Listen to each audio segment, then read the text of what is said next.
we are to talk about professional wrestling. Nobody knows the whole story, so I'll tell you. How about you, Jason? Oh, this is like a murder room. This is great. Lots of black sex magicians out there, right? And look down like, what the fuck? Oh, we're gonna just do it this way and nobody's gonna stop us. I want to show that a real champion has to do things for the community, for your people, for the women, you know? In this business, what you sell is emotions. If you manage to get people invested, you did it. That's for sure, some videotapes. It's time for another MMM show.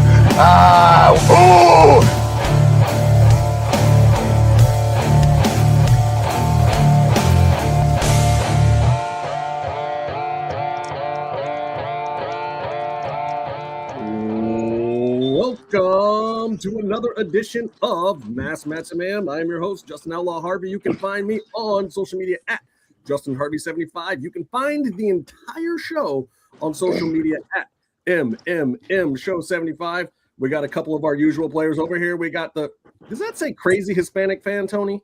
Yes, that's what it says. Tony, S.T. Allen, and my man Meefloaf from across the pond. But we got to get right into it tonight because we got some special gentlemen over here. First of all, we're going to get this thing rolling because tonight we have a certified powerhouse up in this bitch. You know him as the Supermax. You know him as one half of the OG LAX. Let's not bullshit. The real LAX from the old TNA and Impact days. And a man who redefined powerhouse in the temple at Lucha Underground, my man Hernandez. And also, we can't forget my man Big MF. Over here, my man Matt Freeman. Y'all need to recognize that this man will beat your ass. Period, point blank, end of story. Talk to one of his students. Talk to one of his students up to 209 Dragon's Den. And they will tell you, friend or foe, this man will whoop your ass. And we're going to get into all of it tonight because my man Hernandez is traveling up north in the Cali side to my man Big MF's neck of the woods for a couple of shows. We're going to get into that. We're going to get into a little Lucha Underground. Me and Big MF got to say a couple of things about Phil Baroni, I think, because we got to talk some of that out a little bit. That's the whole wild, thing. Man. But first of all, you guys are the OGs. I'm going to start with my man Hernandez. Talk to me about these kids in these schools, brother, because I know you got a school down in San Antonio. Yes, sir. SHSW. So talk to me about it. And what's up with these kids today? Is the new generation getting it, or do we have some work to do? Obviously, we have a lot of work to do. So my coaching strategy for these kids is across from the Sergeant Hartman from Full Metal Jacket and Patches of Houlihan from Dodgeball, because these kids don't get it. The kids are like under 35, have zero clue about real life. So I understand I was a dumbass kid back in the day. I didn't know how reality works, but these kids, each generation, I hate to say this, keeps getting more dumber. So I'm more like a life coach / their stepdaddy / their real daddy / executioner, because I'm going to kill them some things. The athleticism is so much better than we were in like 30 years ago, but the common sense, holy hell, what is going on? Someone, whatever mommy's teaching you when you grew up is not translating to real life when you're an adult. Big MF, talk to me, brother. Is going on to something here? What do we got to do with these kids? I mean, he's totally right. What I got to say is, I've been bringing in trainers to have a school out here in Lodi, California for a long time. And Hernandez came out like about a year ago. And he really laid it down, and ever since then, like it changed a lot. It really. So like, I would highly recommend bringing him out to your school. He didn't just teach people moves; he changed their attitudes towards training in general. So I would 100% stand behind anything that man has to say about training and pro wrestling.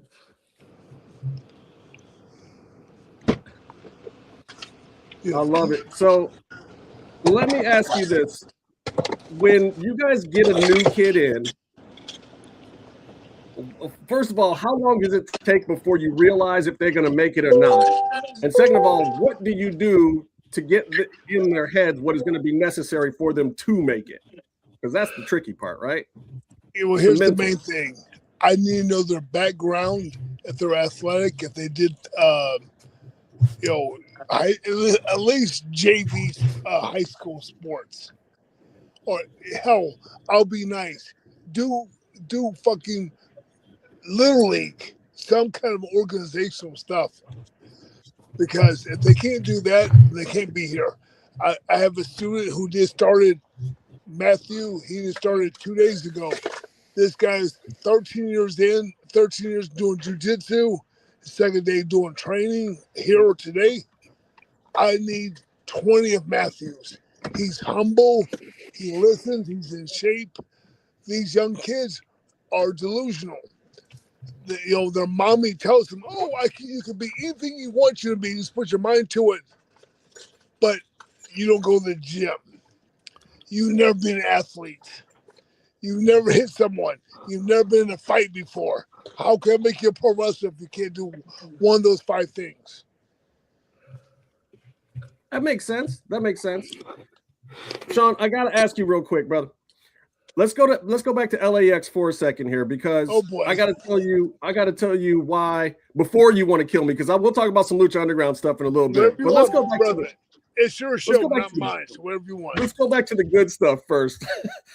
I want to talk about the impact that LAX had, because we had seen Latinos on TV before, but we hadn't seen that type of representation that way in the community. And what did it mean to you to be a part of LAX, especially that first run that you and Homicide had, and with Conan and what was going on there, and that image that you guys were portraying on TV and getting over with it too? Well, what people don't understand is, especially if you're not Hispanic or Latino or whatever you want, we've never had a badass.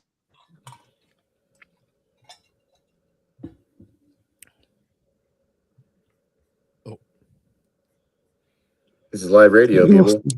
These things happen. So, they always, we never had someone on TV that kicked ass. So you put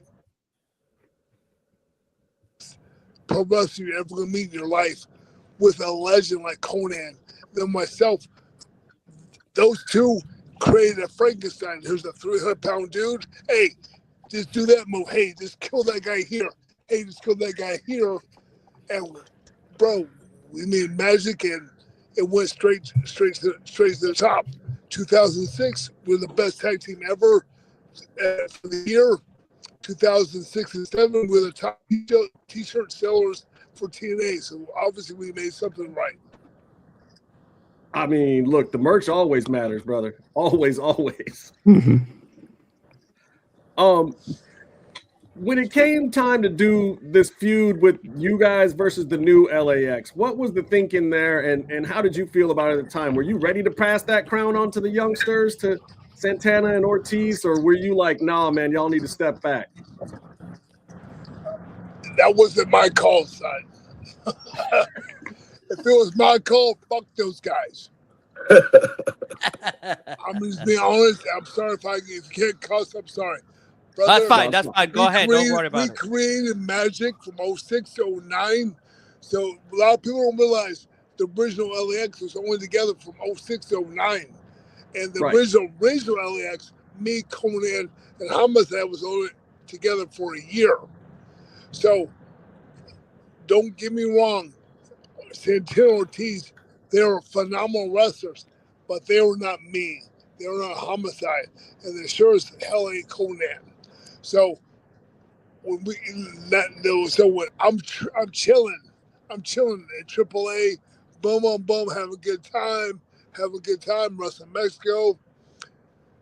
Homicide calls me, hey, come do this deal, OGs versus New LAX. I go, man, fuck that shit, dude. These kids are like kids compared to me. Fuck those kids. Yeah, I'll be honest. You know, all they had was because Eddie Kingston was the gold on the mic, as was Conan. I'm like, you know what? Screw that. I'll chill doing the 6-man here in AAA. And of course, we're friends. We've been friends for almost 20 years now. We do it. It worked out. It helped those kids out. But if you honestly think Santana's the man, Ortiz is a great wrestler, but if you honestly think those kids can even come close to the legacy of LAX, you are smoking the wrong thing. Well, I do like that it kind of propelled them, and then they kind of did their own thing after that, and they kind of left the LAX the way it was. But I did think it was a good feud, and I was happy to see you guys back together at the time. You know, it was a fun run as far as I was concerned. Y'all. Well, to be honest, young man, to be honest, they were awesome. The kids were awesome. They did great. But in my opinion, when they split up and you're hurting the LAX legacy, you gotta realize there's the LAX, there's the OG LAX, the new LAX, and then when 5150 from MLW came around. So if you want to split off from that, you're screwing my legacies up. So I don't give a hell anymore. I got you. We helped you guys out. You helped the next generation out. Don't be a dickhead. Let me talk to you about Lucha Underground real quick. One of my former co-hosts, a guy named Casey, was in the Believers Backlash. I do believe you recall the Believers Backlash, where several of the fans decided, at the behest of Krista Joseph and Eric Van Wagner, that it would be a good idea to whip your ass with some belts. Hey, I still whoa. Was that the fat piece of shit who hit me in the nuts? That was Hot Tub Guy. That was not Casey. Was it him? It was not him. That was Hot Tub Guy. Dude, I'll take the hits no matter what, but why you hit me in the nuts with a belt? Does that make sense? Come on, bro. Look, Hernandez, I don't know, man, but all I know is from there on, every time you showed up, like the facial expressions were classic. And this is something that you can take to all your students. I say learn how to sell the facials, because when Conan started calling you baby nuts, when that kid hit you in the nuts with the whip and whatever, like your acting went from just being this badass motherfucker who could jump off a top rope at 270 pounds or whatever you were at the time, to being like this comedic presence and still intimidating as hell at the same time, which I don't know if anybody else has done over at Lucha Underground. Well, sir, let you get hit with a fucking belt in your fucking nuts and see how that feels. Because that kid hit me in the nuts for real. I don't know if they cut it. I don't know if they edited it or not. As soon as it hit me in the nuts that time, I go, you fucking faggot. And I died because I thought I was never going to have kids again. Wow. Well, there's the headline. Sean guys. definitely believes that story. Causes wrestler to never have children again. You heard it here first. Thank you, baby nuts, belt beater. Thank you. Look, it was over. That's all I can tell you, man. It was awesome. It was awesome, but bro, dude, you hit me in the face, you hit me in the teeth. You can, bro. I told them hit me as hard as they want to. I don't care. Why'd you hit me in the nuts, bro? Dude, I know I'm old, cool. Maybe I want to have kids when I get older. I'll never have kids again now because of that guy. Why the fuck did he hit you in the nuts? Did you ever ask him? No, he was just some kid that they put in this match. They put a bunch of real fans. It was awesome, brother. Hey, Matt, it was awesome. Trust me.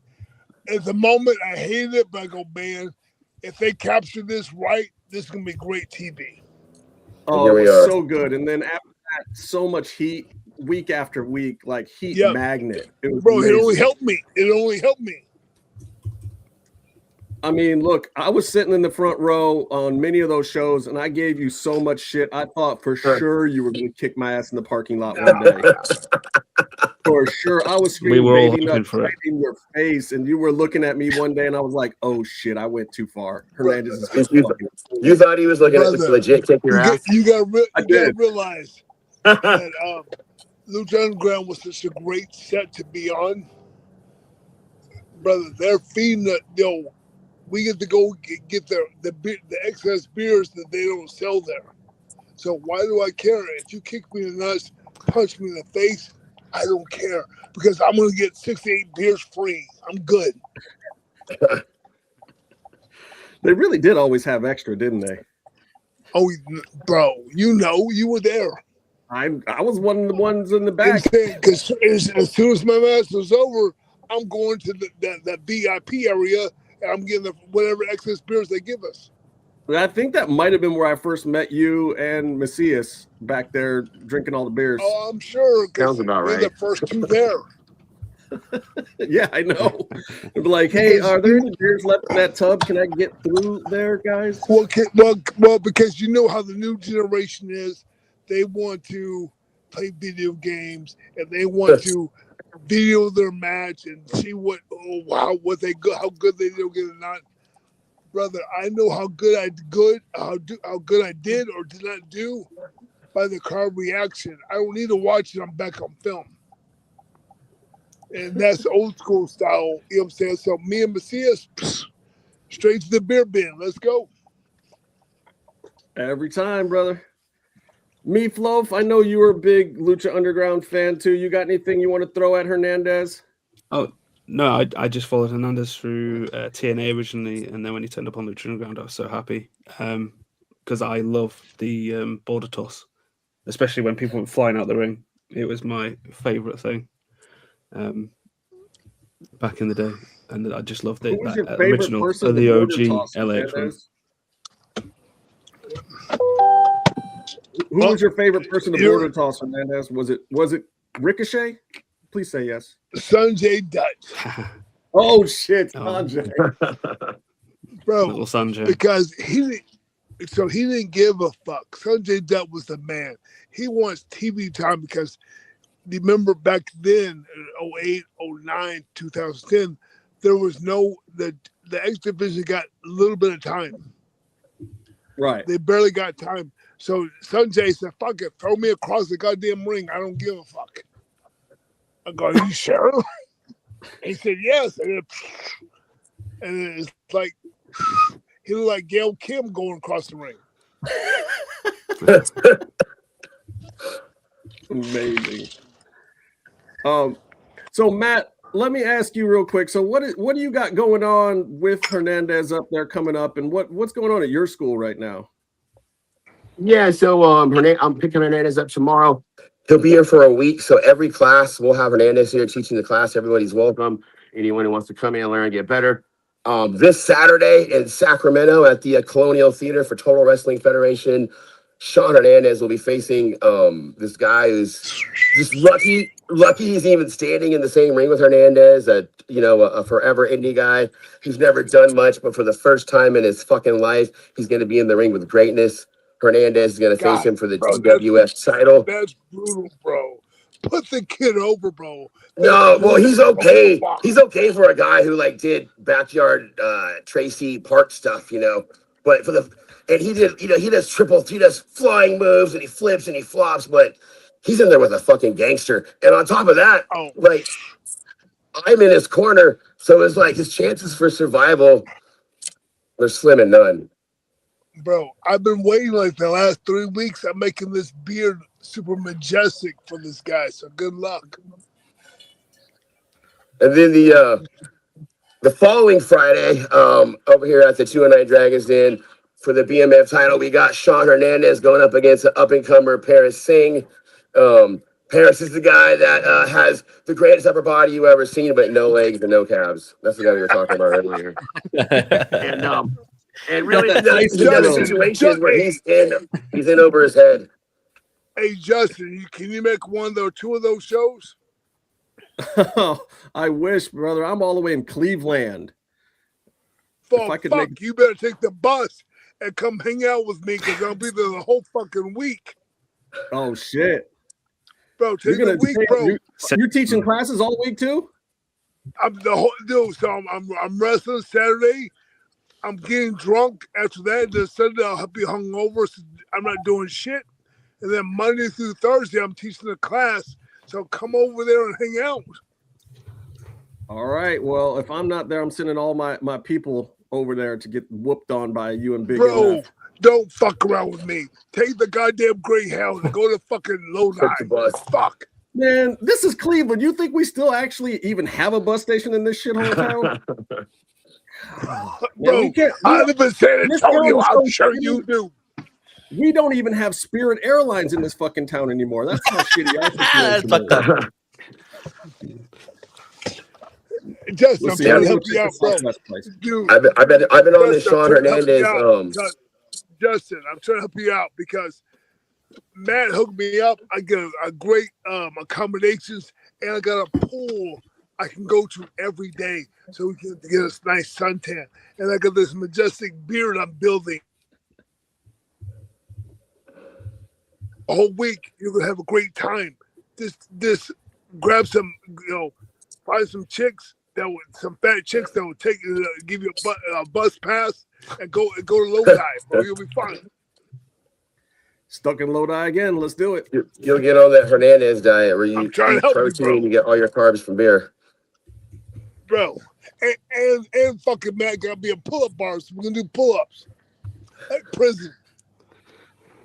Every minute, 10 pull-ups for an hour. Wait, talk to me about. I desperately want to see Justin just doing pull-ups and drinking beer now. Pull-ups was my shit though, man. I was all this all day long. That was all I ever did, doing the one-arm ones and all that shit. I can't do shit else in the gym, but you give me a pull-up bar, I'll get down. I've never seen nobody work out. Come down and see us. I've never seen no one work out like Hernandez, drinking the whole time. This guy could drink beer and work out and be shredded. Now, see, I can't do that, man. And I can't fuck with these burpees. How are you going to be drinking a beer and doing burpees? He does it. It's literally. Is that where that comes from? From burpees? Like you just burping when you're doing beer burpees? No, bro. No. Bro, you see all those like YouTube videos of prison dudes that doing like 10 burpees every minute. That's how you get real strong without weights. You see all those prison dudes, the big jack dudes. So yeah. I get bored, so I drink a couple beers in between the burpees. I think Bronson did pull-ups. Bronson, biggest motherfucker I've ever seen in prison. Charles Bronson's the man, bro. Oh yeah, yeah. That was. He was in prison where I'm from originally. Sir, don't fuck with me because I don't see all those goddamn YouTube videos. What do you think I do all day? I do what those guys do, and that's why I'm at 53. I'm trying to be as strong as those guys. That Tookie workout. And that's a scary 53, man. That motherfucker, Shawn Hernandez looks fucking scary. Like, I have a reputation of being a tough guy, and I was a little bit nervous when I first met Shawn because he looks like he is a badass motherfucker, but he looks like the kind of guy that would fuck you up. And right, he was wrestling this guy. If I'm going to say his name, was Dreamy Drew.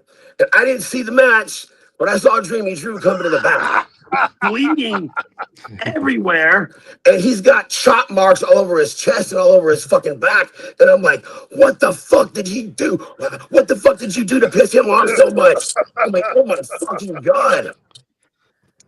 Have you seen how Hernandez chops, though? I mean, he chops like no, laughing you with a 2x4. Matt, hold on. Remember when he came to the back? I came straight to the back. You guys, hey, this jackass can't wrestle worth shit. So he flipped himself and broke his own nose. He broke his He own just nose. flipped and broke his own nose. He's bleeding everywhere. I don't want to touch him, so I'm chopping in the back. Fuck that guy. Right? So he never did touch him, but everyone in the back seen this guy. They see this Hernandez yoked out, like looking crazy, and this dude bleeding, and he's almost crying. And I was like, "Oh my god, I'm never fucking with him." And later on, become best friends. Oh, that's some good shit. So Matt, we gotta talk about some... Oh, go ahead, Tony. First of all, nice to meet you, Hernandez. I hadn't had the opportunity. Thank you for being on the show. As the only Hispanic on the show, I'm Mexican. I'm actually in Mexico right now. I want you to first of all, thank you for the representation that you have brought for the Latinos in the United States in wrestling, because that's very difficult. But I would like you for us to like give us a little bit of background. How do you feel about that and how it has evolved now with all the we got a lot of luchadores. I just came back from Mexico City from 3 days of Lucha Libre with Thunder Rosa. So, if you can talk to us a little bit about how that has evolved, what do you feel is your place in that, and just your experience on it. Well, I've had the opportunity to wrestle in Mexico, Japan, Europe, United States, obviously, but of course, still strong representation for Latinos, because we don't get the proper respect from all around the world, especially the United States. They think lucha, they think some 150-pound guy. Bro, I'm 250. Right now I'm 260. I will fuck you up. Yeah. If you don't think you feel me wrestling me, then maybe you should kill yourself, because I'm gonna make sure that I represent my people, represent my pride, and the stuff that I've been through for the last 40 or 50 years before I let you beat me or I beat you. There's not a lot of luchadors that can do the stuff I can do, because most luchadors like maybe 180, 200 pounds. Brother, I'm rocking 250, 280 every day. You don't see it every day. I'm gonna fight you. I'm gonna go through you. I'm gonna fly over you. One of the three. Figure it out. I'm not the greatest luchador at all, but I want to put my mark in wrestling for worldwide to make sure everyone knows, hey, this motherfucker's been there. I mean, I've seen you clear the top rope like one of these 130-pound little guys, like easily. That's crazy. Yes. But was that important to you, and to include that kind of lucha libre action in like the hard hitting style too that you and both you and Matt do? Well, the main thing for myself, when I first started wrestling in March of '96, 30 years ago, before probably you guys were fucking born, you young kids, I was the third smallest guy in my class. I was the third smallest guy in my class, and I was 305. There was, you gotta realize that in the mid '90s, it was 350 to 450. Like the guys want to be bigger. So imagine I'm 305 going against, I'm the third smallest guy in my class, and there's 7 to 8 guys bigger than me that maybe I can do a body slam. That's why I learned how to do the tope the outside, the spin kicks, the stuff on the top rope, because I can't pick up these fat piece of shits every fucking time. Bro, I'm the third smallest guy in my class, and I'm 305. So in 1995 or 96, Phil Martin was World's Strongest Man. The second, he got second, World's Strongest Man. He was in my class. He was 6'5", 405, and had 38-inch waist. Holy shit. So Wow. imagine how you got to learn other things. We figure it out, or you just pick another occupation. It was a little bit different now. Now everyone that thinks they can do wrestling and cosplaying and all that stuff. Oh, let's try this and that, and wonder why that you wrestle for $5.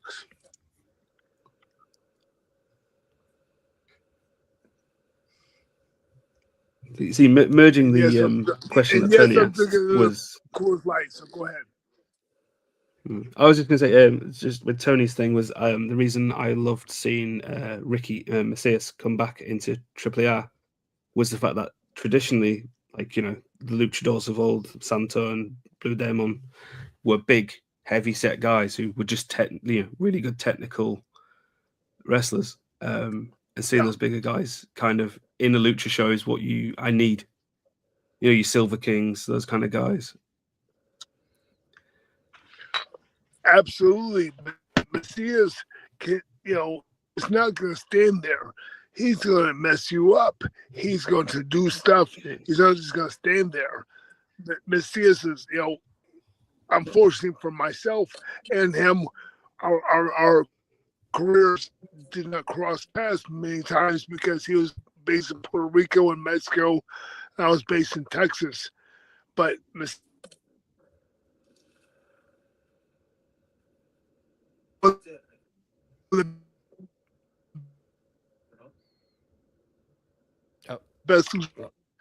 doors because he's about 240, 250 as well. I think we lost you for a quick sec there, but I wanted to ask Matt real quick because What's up, brother? I gotta ask you about the Baroni thing. So, as you guys know, if you're original fans of this show, I started out talking a lot of MMA on the show, and we don't as much anymore because we have so many wrestling followers. But you know, Matt's got some connections in that world too. But you had Baroni staying up there, and I talked to Stace and some other people, and I was actually trying to make some calls too to see where we could send a man, see if we could get him down to Jackson's or somewhere else or whatever. But talk to me about Phil Baroni, who, if you guys don't know, the New York badass Phil Baroni, great MMA fighter from back in the day, ran upon some hard times, let's say. Yeah. But what was that experience like, and how do you end up on your doorstep? And should we that's funny. So I had just got divorced and I was looking for something new to do, and I decided that's maybe pro wrestling, because I've done, you know, I did MMA, I did boxing and other things, and I always wanted to do pro wrestling. So at 40 years old, I decided to start doing pro wrestling. And I knew a mutual friend of Phil's, and I was told that his uncle happened to be Captain Lou Albano, and that he was very much interested in doing pro wrestling. And so we met. He moved in out here. And, you know, I didn't realize what crazy was until I was in a situation where I was living in the same property with Phil Baroni. But, you know, he had a lot of talent, but hit in the head a lot. So he had, you know, bad memory issues. And to make a long story short, he ends up in you know, in Mexico. It was right after he left here. You know, the thing that people may not realize is that Phil Baroni never pled anything. The media reported that he pled guilty, but he didn't. And he's never been tried either. He's been sitting in a prison for going on 3 years. He hasn't been tried for this. And there's reason to believe that there was extortion. You know, so I don't know what the truth is, but I do know that he's sitting in a jail cell for about 3 years. He's never had an actual trial. It's so weird. I just will never understand how that happens down there, but it does. People just go and sit in jail, and that's just the thing. The story was that he was with this lady. It was supposedly his girlfriend. She confessed to him on New Year's that she cheated on him. Kills her in a hotel room. Calls the cops. Waits for them to come and confesses. And I'm like, I don't know, man. That is not. So, like, Is Phil Baroni capable of like getting upset and hitting a lady? Yes. Is he capable of killing? I don't know, but I'm pretty sure if he did, he wouldn't turn himself in and sit there and wait. In my opinion, there are many witnesses there. There are drug cartels involved in all this, and I think somebody else did it. To be honest with you, but will we ever know? I don't know. It always sounded bizarrely fishy and odd to me, and the confession part especially, it's just like, okay, I can't tell you if he did it or didn't do it. I'm not going to make that presumption because he was having some issues or whatever. But at the same time, he just does not strike me as the guy who's just going to cop to it, even if he did. He's a little more. That's what I'm saying. Like, if this guy kills somebody, he's not going to call the cops and then wait for them to come. I believe what happened was they were in a suite partying. People were going in and out. He went back to the liquor store to get more booze. Came back. This is what I think. Now, I could be wrong. This is what I personally think. Came back, found her, calls for help. They come and arrest him, and they say that he confesses, but he's denied it this whole time, and he's never been tried, and the family has paid a ton of money over the last 3 years to keep him in an area where it's more like rehab. So it's a nicer area. The hardened people aren't there. The moment the family doesn't make those payments, he ends up in a place where he's most likely not to live very long. So, you know, I don't know. I feel like he's probably innocent of this particular thing. I like how you said that, of this particular thing. I mean, Phil is Phil. You know what I'm saying? I don't think he did it. I really don't. I mean, yeah, he's the New York badass. He's not an angel. He's not a saint. I don't think any of us are ever going to tell you that, you know. But it was crazy. And I was always pulling for him. I wanted to see him get his shit back together. You know, there's been a couple of guys that, especially from the early days, that maybe took a few too many to the head and had some issues, and it's some real shit. But you know, a lot of them can get back, and there's ways, and hopefully, you know. Well, hopefully other guys that find themselves in those positions can work their way out of it, you know? I'll tell you this one last thing about the situation was I knew he shouldn't be fighting, but also, like, there's only so many things in his resume that he's going to get a job for. So he thought maybe getting 2 or 3, fights. BKFC was just tracking. They weren't at where they're at right now. They had offered him a 3-fight contract, where the first 2 opponents we could handpick, and obviously I'm not picking anyone that good. Yeah. The 3rd fight was supposed to be against Bobby Gunn, who was the bare knuckle legend at the time. Anyway, someone else comes along, another company, and says, "I'll give you $50,000 to fight Chris Levin." And I'm like, I don't know, bro. He's so close to his prime, and whatever. He decides to take the Levin fight, gets knocked out, gets concussed, and then the promoter doesn't pay anybody. So now he takes the fight for the money, doesn't get the money, gets concussed, and he's stuck at my place completely broke with a concussion. So I'm like, dude, that was like some crazy times. Well, full disclosure, my agent was working for BKFC at the time and was one of the people trying to bring him in. No shit. Yeah, my agent Fabian Varela was over there at the time working with those guys, and he was helping book a lot of the fights and bring people in. And he would talk to me all the time about, hey, who's over here? And he asked me about Phil, and I was like, oh yeah, Phil would be great. He's exactly the guy you want. Because I was looking at him like, some of the UFC guys that they have in there now that were like, they were scrappers in the UFC, and they weren't these guys that are going to gyps you up for 20 minutes. They should be over there, And Phil was one of those guys. It's like, yeah, the full MMA has passed him by, but can he throw a punch? Fuck yeah, put him in there. Are you kidding me? If he takes that deal for BKFC, we're probably having a different conversation right now. Yeah. And it's a sliding doors, as they say. Who knew though? Like BKFC really wasn't, was a thing that could have been a flash in the pan, or they looked like they were getting their stuff together. Sure. I mean, that's part of why they brought my agent and they brought in other people too, but they were really starting to try to figure it out. And now they put on a great show. Now it's a whole different world. They started from scratch, man. It's amazing what David Feldman's done. It's absolutely amazing to get it that big. Shawn, you ever do any MMA fights? You ever do any shoot fights? I did 3 back when I was a young man. Back in the 2099, 2001 era. Like Japan, right? See, that scares me. That's back when I was kickboxing, and like if I had stood across from a guy like you, I'd have been like, "Nah, I'm good on this, brother. I'm over it, y'all." Dude, so in my opinion, just like for pro wrestling, even when you win, you lose. So I won 2 and lost 1. So the 2 I won, I dislocated my left shoulder. The second one I won, I broke my first 2 knuckles where the pointer finger is and the middle finger is, and the third one, dude, I got like a KO. Well, I lost. So, brother, even when you win, you lose. Dude, in my opinion, you get like a set amount to win, plus you get a bonus when you get a set amount to wrestle or fight, and then you get a set amount to win or lose. Brother, it's not worth it. Trust me. Do pro wrestling. Trust me.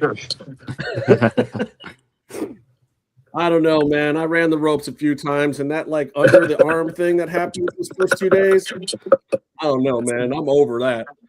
I can take getting kicked in the face easier than that shit. Brother, let me help you. Well, let me help you one time. Okay. Let me help you one time. I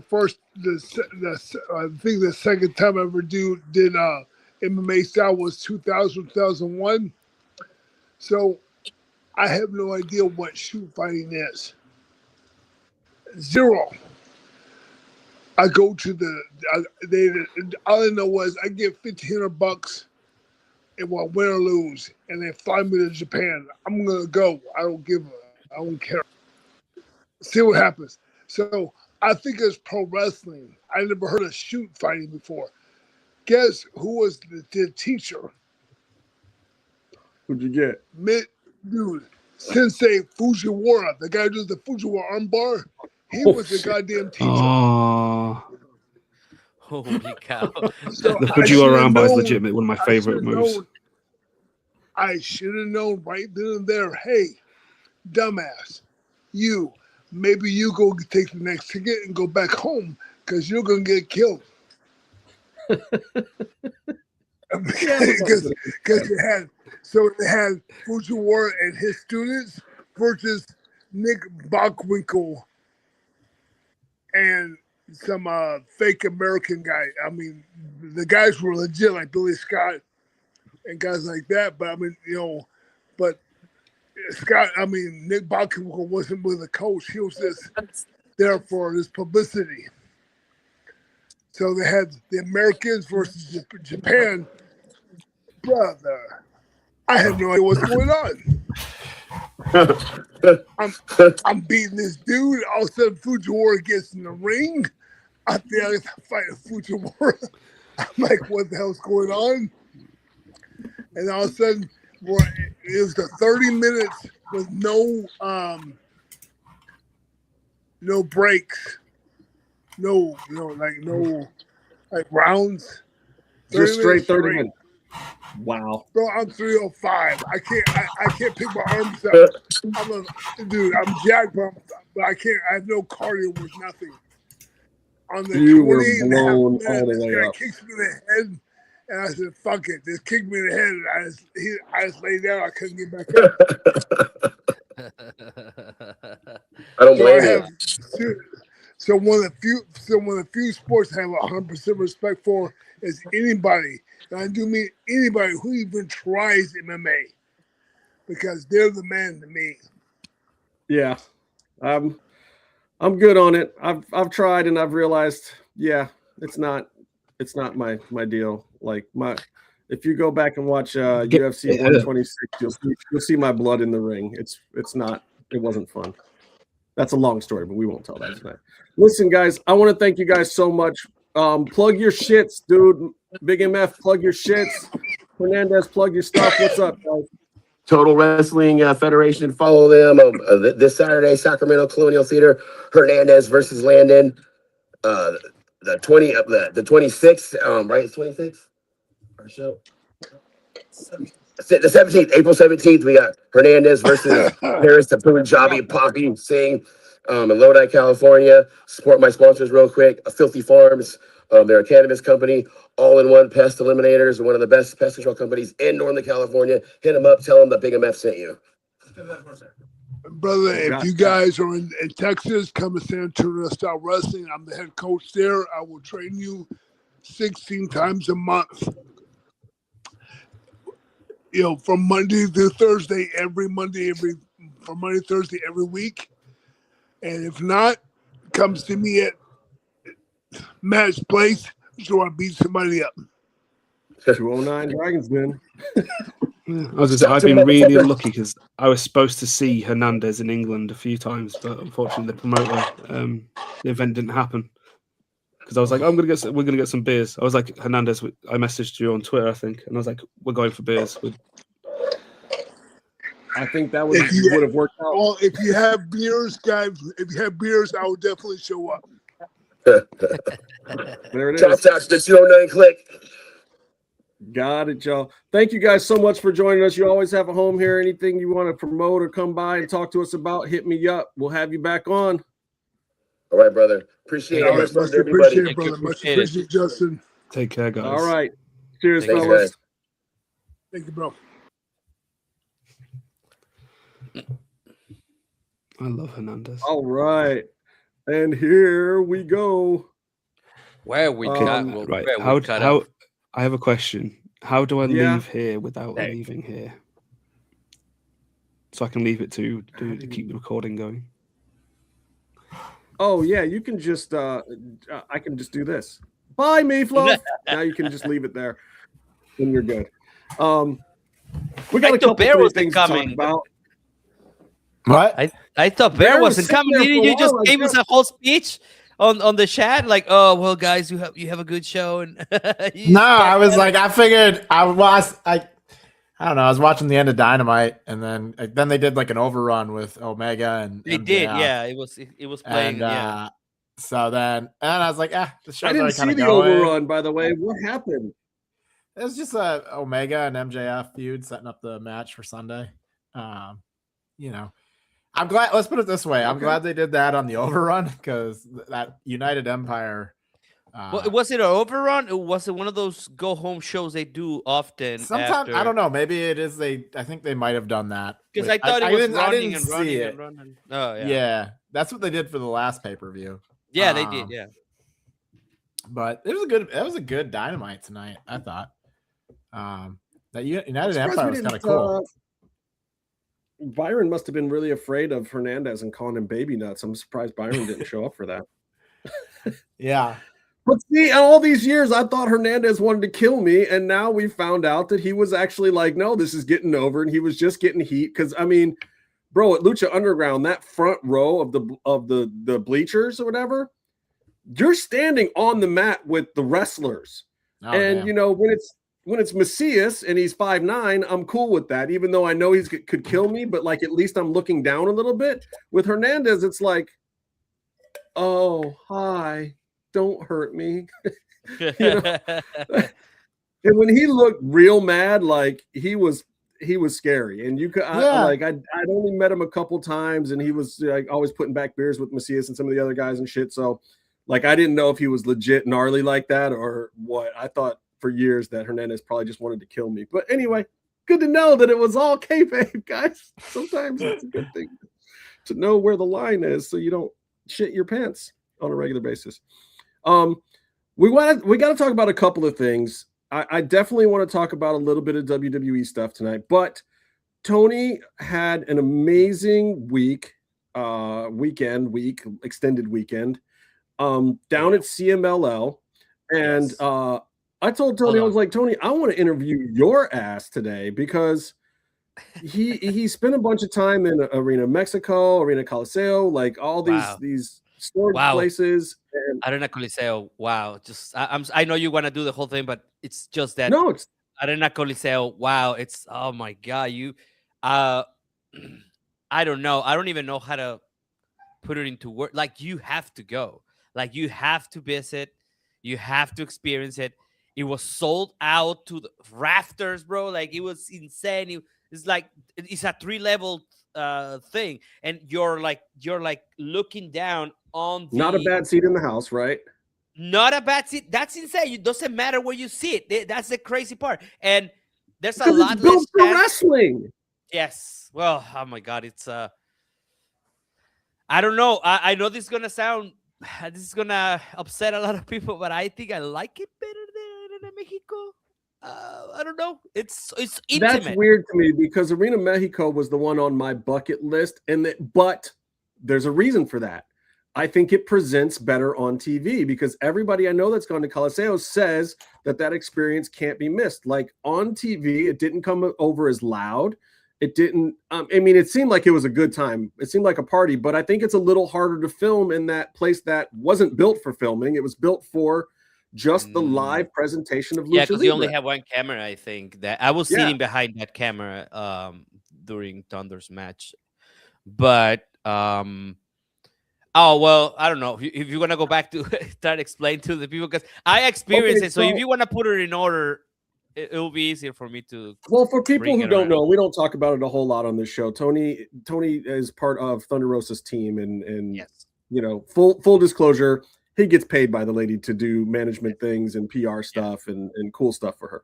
So she got this great opportunity. He's known for a little while that this was coming up, and you know, and he couldn't really say all of the things, but they've been working on. Well, I mean, it goes back a while. You guys were trying to do deals with CMLL and trying to do some cool crossover stuff before AEW even really got fully in bed with them. And that actually kind of slowed some of your stuff down because all of a sudden they became the bigger prize than just one talent, which is understandable. We get that. I mean, business is business. Yeah. But everything does come full circle. So then, you know, after Claudio, you've got this great moment. So my biggest question for you, you know, here's the hard-hitting journalism, but also it's a softball a little bit. What do you think is the impact of the dual contracts now with Claudio and Thunder?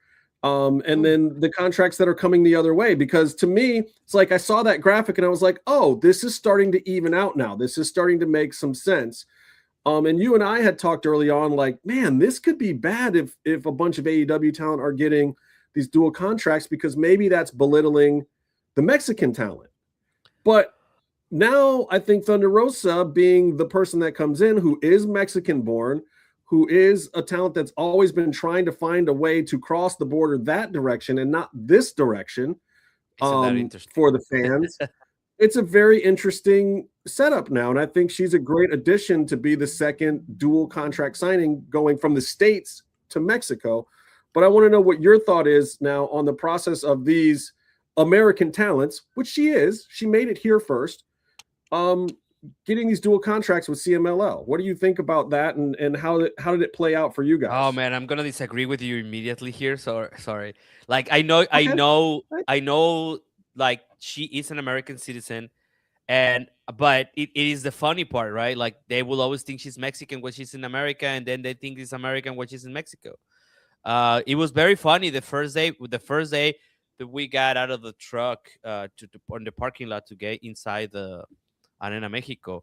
They start speaking to her in English. There's this little store right next to it, and it's like, "Hey, Thunder Rosa, can I get a photo?" And then we always have to do this. Like I always have to do this when hablamos español, no? Like we always have to do that part. But the second day that she came back to Arena Mexico, everybody was speaking Spanish to her. I'm sorry, bro. I just got emotional. It's just like we broke that thing in 24 hours. That was over. Like that was over. She's Mexican and she's with us. About the impact, I still think, you know, that there's gotta be they gotta choose the right people to just come to Arena to CMLL. But I think they should. It's not because she's my client, but I think this brings a full circle of something that we worked on for about 3 years. You're correct. We started doing this when there was before the Forbidden Door opened like that they had this collaboration that was very open about. We already had the idea of doing. We went to Mexico City. We arranged for a couple of things to happen. She showed up at CMLL. I remember there was footage out there of that when she showed up at CMLL over a year ago almost. No, I think it's almost 2 years, bro. Oh yeah, So it's yeah, been that long. it's way back. It's way back. Yeah. And then we had a plan going with Stephanie Baker at the moment. We all know Well, what happened. Yeah, I guess she Yeah, kind of went a yeah. different I mean, direction there. I respect and love Stephanie. So I you know, whatever her decisions for her career are the best. That's just what it is, man. This is the same way that I have a lot of respect for CMLL. I do want to put over a couple of people. Of course, Salvador Lutero, for even making this happen and allowing it to happen. Also Miguel Cortez, who's our point of contact. But I have to say, Okamura was the cheerleader of the whole thing. I gotta say, I don't know if I'm breaking kayfabe. I don't care about this point. I gotta give credit to the people that are over there. I mean, look, he's excited, right? Yeah, yes, he deserves all the credit. He was the one that kept in contact with me, so that eventually happened. But of course, the front office is the one who decides at the end of the day. I think that the reason why Thunder Rosa coming into CMLL is so important is because she went out. There's this saying, that you're never a prophet on your own land, or I don't know if I'm mistranslating that, but now she is, and she's gonna have to learn a lot of things about the things that are done, the way they are done in CMLL. The way that. Well, that's what I meant. Yes, that's what I meant when I said she's an American talent. Not so much that she's American, which she is. She has dual citizenship, but yes, she learned here. She didn't learn lucha libre first. She learned indie wrestling first, and then she learned Japanese wrestling, and then she learned lucha libre in Chicago and at Lucha Underground. And correct. She wasn't, she's taking a skill set down there. And don't get me wrong, Thunder Rosa can work from the left. She does know lucha libre. She has trained it quite a bit, guys. I think there's very little. She's working on. She doesn't know about wrestling now. If right. that's one of, that's you one guys of the don't things see that it, but I think a lot of people, especially that first match on Friday night, were like, "Oh shit!" Yes, a lot of people were very, very. Yeah, he froze. A lot of people were really surprised that she just fit in. I mean, of course, this is not the same pace. I also gotta tell you, because I experienced it, going into Mexico City, and just like 24 hours before you just arrive, my blood pressure, mine, was 150, 110. Okay? So the doctor, and I got checked, was like, "You're gonna be fine." I'm like, "Are you sure I'm gonna be fine?" "You're gonna be fine." Thunders was up for an athlete, it was like normal for normal people, but for an athlete was high. So the cardio she has now and the ability to just come in and be part of those matches. And also I gotta put over the women's locker room. They are all super talented. They are the best women wrestling in Mexico, I gotta say. They gotta keep their talent because they're amazing. So they lost. We already saw La Catalina. We already saw La Catalina leave. So yeah, there's. Hey, and look, I like La Catalina, but at the same time, maybe that's just more room for Thunder. Well, yeah. I mean, I wouldn't put it like that because I'm pretty sure she will fit anywhere she goes. There's always this ability for her to be impactful everywhere. Well, they'll make room, but at least you don't have to feel like she doesn't have to feel like she's taking a spot because the spot just opened up. So it's a good time and to also, be there. They need somebody in there. And also, this is always this idea of taking a spot. She is Mexican, so she had to go outside of the system to be able to grow as big as she has, because nobody else is a world champion like Thunder Rosa at AEW, right? So that's the biggest company you can be a champion as of right now. And now she's coming back to Mexico after earning a spot. So I don't think that even the people at CMLL in the locker room feel that way. I think they're like, okay, she's here, because she was already been there, for Grand Slam and ROH, and she did that match with La Jarochita, who she's teaming up with now. So, yes, but I gotta tell you about this other this other part. Like I've learned so much about how CMLL sees their own product, and I have come to respect a lot of those of that view of the way that they see it. Because sometimes I mean, of course, I still want it to be more available, and I still want it to be more storyline driven, all this stuff. But I do understand what they do now. Now, I don't want to sound like fucking Triple H, but I understand what they do. I understand that a lot more, and I appreciate it. And I think they are a much more significant part of our culture that the way that AAA is doing things, because that's getting away a little bit from the way that the culture moves. They are central because they are the places where they are at. That is Mexico. That like that the Arena Coliseo. It's fucking Tepito. I mean, there is stores, there's tianguis, Right. which the flea markets outside. The luchadors have stores when you can go and meet them before it's all the food. It's outside. It's just cooking in the middle of the street. All that part, and I know that sometimes when you're so involved in something like I'm involved in wrestling, and you always like business driven, and I'm always thinking like I need to get this for Thunder Rosa, or I need to get this for myself, and then you forget, you stop, you think that you lost the ability to fall in love more with lucha libre or wrestling. But no, I came out of this weekend in love with this shit even more. Like, you have no idea. Like, it has gone to another level of passion of the things that can come and the things that can happen. I mean, I know I shared this with you guys, but I sent you guys these belts, the tag team belts from CMLL. They are exclusive to Arena Coliseo. Los Chavez have them, and just like the leather. I don't even know how to explain the leather. The way that the belt is so different. Like, this was made in the 40s or some shit, right? And and that just brings you like more in love with this. It's crazy. And then I think it's fine for me to say, but I happen to spend a lot of time with Kevin Knight and Mike Bailey, Jet Speed.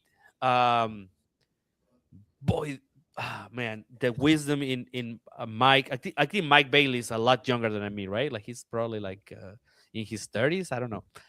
The wisdom for for wrestling. It's I promise I'll try to bring them. I will. We will talk about a lot of wrestling, but it's just when you're around all these people, like, I shook hands with Solar, Shelhua, some of the people I cannot mention. It's just like all these people. It's just being able to like have a conversation with them, and they're telling me a little bit about their history, or sometimes their personal lives, and it's just like, oh my god, this is insane. I don't know. I think I got away from the answer a little bit. I don't know if you want to bring me back. It's okay. No, I get it. But I mean, that's part of what I wanted to hear about too, was the experience that you had. There is another very specific moment that I want to ask you about, and I don't know if you can talk about it or not, but Thunder going out there and demanding basically a contract. But I want to ask about this because I know for her, the moment where she could go out and stand there as a proud Mexican woman and say, I deserve something. You need to bring this to me because I deserve it.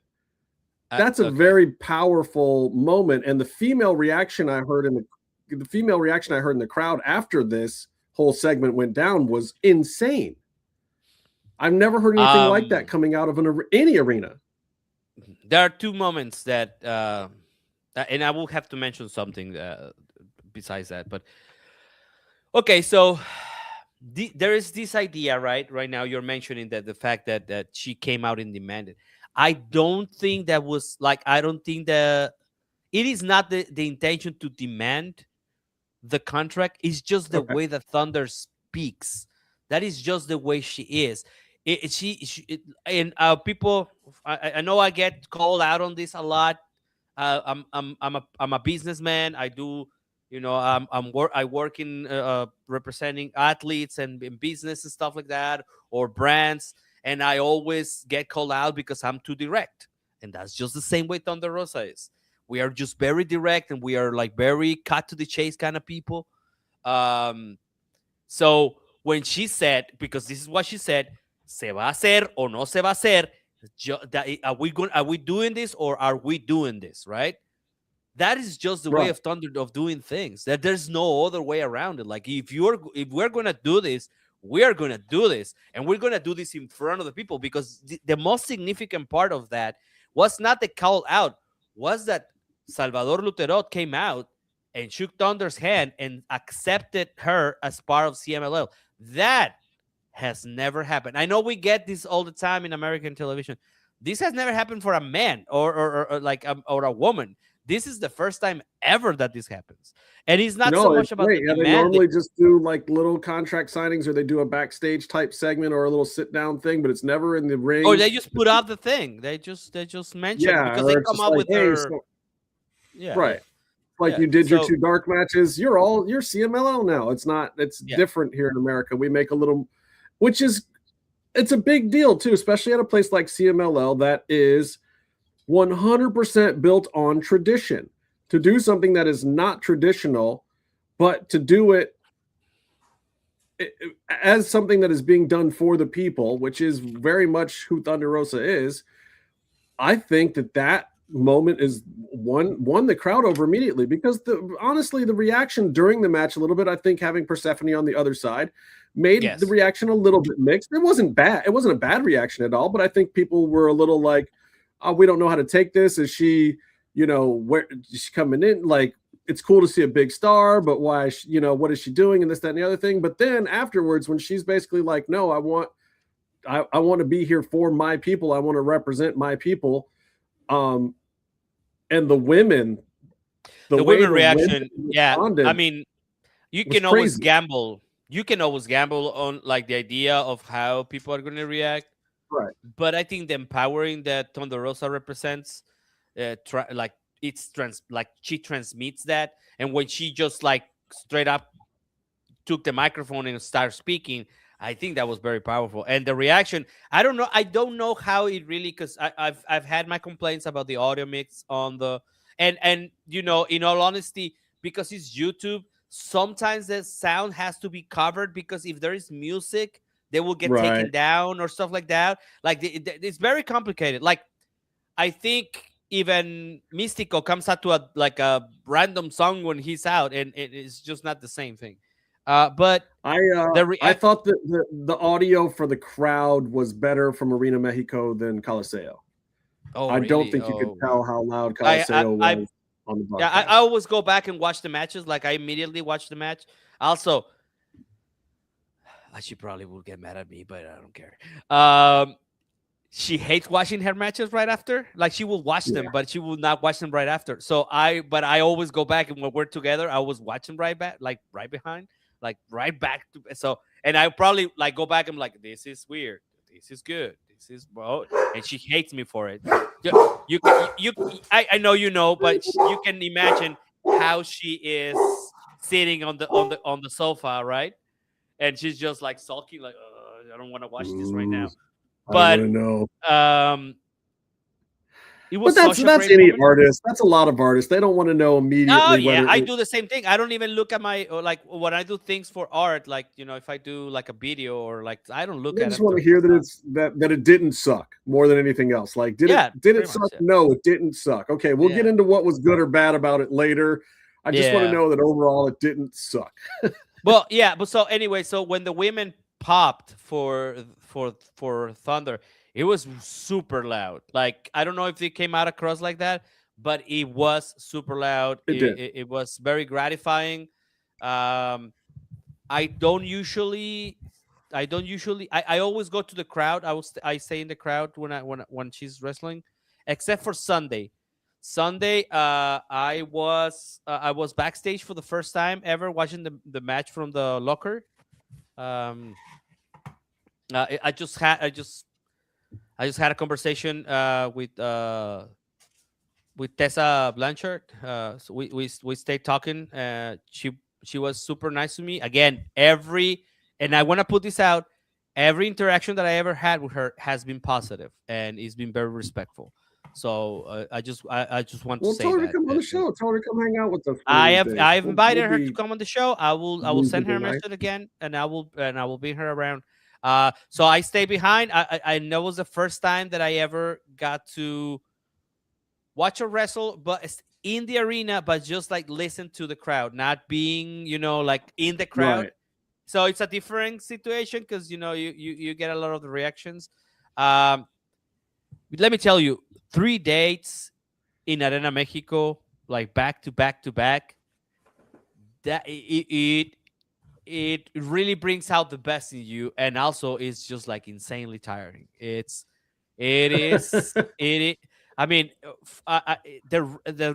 okay. So I thought this is crazy. So I got a lot of different versions of this, but like some of them tell me that the ring in Coliseo is harder than the ring in Arena Mexico. I've heard that, and I heard people like to work to the floor more in Coliseo because of it. But it's also a shorter runway to the floor. So 6 to 1, half a dozen to the other. Also, before we move on, I do want to say real quick that I don't think American fans realize it, but especially in Arena Mexico, there is a strong female presence. It's a date night thing, and there's a lot of tourists that are women there. But the crowd is probably almost 40 to 50% female, which you won't get in an American wrestling show. So you have a lot more women to react. Yeah, it is its own thing. It's and also Friday crowd from Saturday crowd to Sunday crowd, completely different. Like completely. Maybe we got a little bit of even a more different crowd on Saturday because it was an anniversary and it was sold out. It was sold out. Even they told us that it was sold out even before it normally sells out. Like usually gets sold out on Thursday, but it was sold out on Monday, like on Monday morning. Like so, it probably got sold out on Sunday, and they realized that on Monday morning. I don't know if it really was this way or not, but man, it looked like a lot of 20-something hip kids in that Saturday crowd. I was very surprised. I'm not. How can I say this? Like, it's not there is a resurgence of lucha libre. It's just that there are it gets passed down. Like literally, like I went with my parents and now and then kids start fighting over going to these big cards, right? They start really trying to like one up everybody because then it becomes a thing like, oh yeah, I went to see Thunder Rosa's debut at Coliseo, like that becomes a thing. So very, I don't know, man. I everybody knows that I'm very like Christian and stuff like that, but I feel really blessed that I was able to be part of this. Like, of course, I work my ass off for these kind of things to happen, but also when they happen, you have to realize how blessed you are to just be in the middle of all of this, right? I think that I think there's a lot that's gonna happen with Thunder at CMLL. That she's gonna bring a lot in to the women's locker room that is going to empower them a lot more, and there's going to be a lot more eyes on this because of Thunder. I mean, the talent already over there is insane. Like that's not on the debate. Persephone looks like Camila. I know my homeboy Bear is going to love a lot of the things that I'm going to say off the air, but she is a talent that will be. It's amazing, but it will be even bigger in the future. Like, there's so much growth for her. Karoshita, impressive. Like Garra Negra is called now. Garra Negra, she looks amazing. There's gonna be it's gonna be amazing. I cannot wait for May. I want to go back. I want to go back in May. I gotta put that shout out for Olympia too. Oh my God! Let me tell you something. She looked great in that match on Friday. I was very impressed. What a great human being. That's what I'm gonna say. Olympia. Really interesting. I cannot do the thing, but I cannot break kayfabe. But what an amazing human. That's all I gotta say. And I mean, physically and the person. It's just right. Hey, did you see that part when she's just like pumping Thunder Oh, up yeah. and down? I was like, holy shit. What Yeah, took care and of her? the gear. Like, Okay, I will say it this looked like right $1 now. million bucks, and the performance matched it. I was very impressed. I'm gonna say this right now. I think she has the best gear because I'm a fan of like Saint Seiya. I think she has the best gear. I fucking forgot. Oh, I cursed already. I forgot my camera. I forgot my digital camera. I only had my film camera. So that's gonna take like weeks and weeks to develop. But I forgot my digital camera at the Airbnb, and I couldn't take photos of her. But her gear when she's like completely dressed on that thing with, oh my god, it looks like fucking Saint Seiya, man. It's amazing. Gotta put her over. She is amazing, dude. Like all the women in the locker room, just amazing. And yeah. I mean, all in all, it seemed like a great experience. And I know that you and Thunder have a lot of stuff planned. I mean, I swear, looking at Thunder's social every other day is another match coming up. She's got so much going on.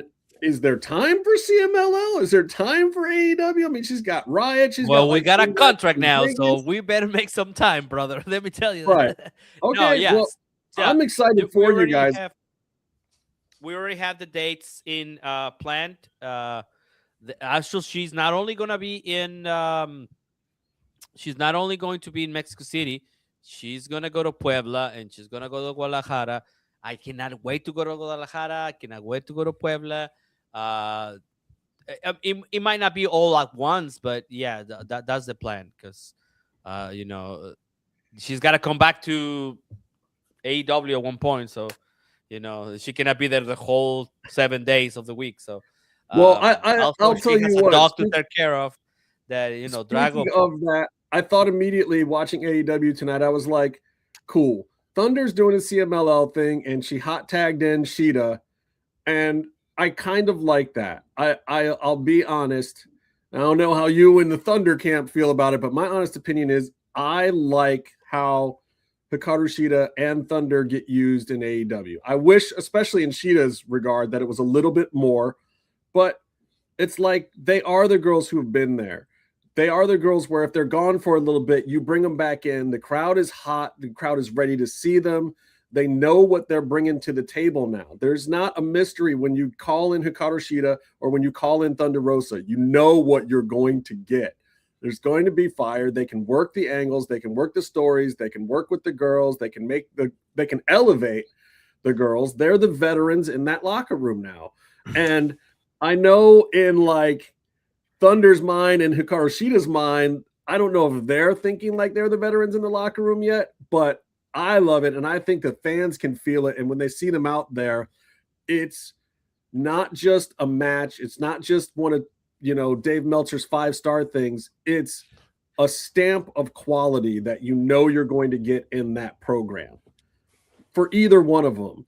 So seeing Hikaru there almost made me feel good for AEW's sake of like, Thunder's got to do some stuff in CMLL. She's got some other stuff. Thank God Hikaru Shida is there this time.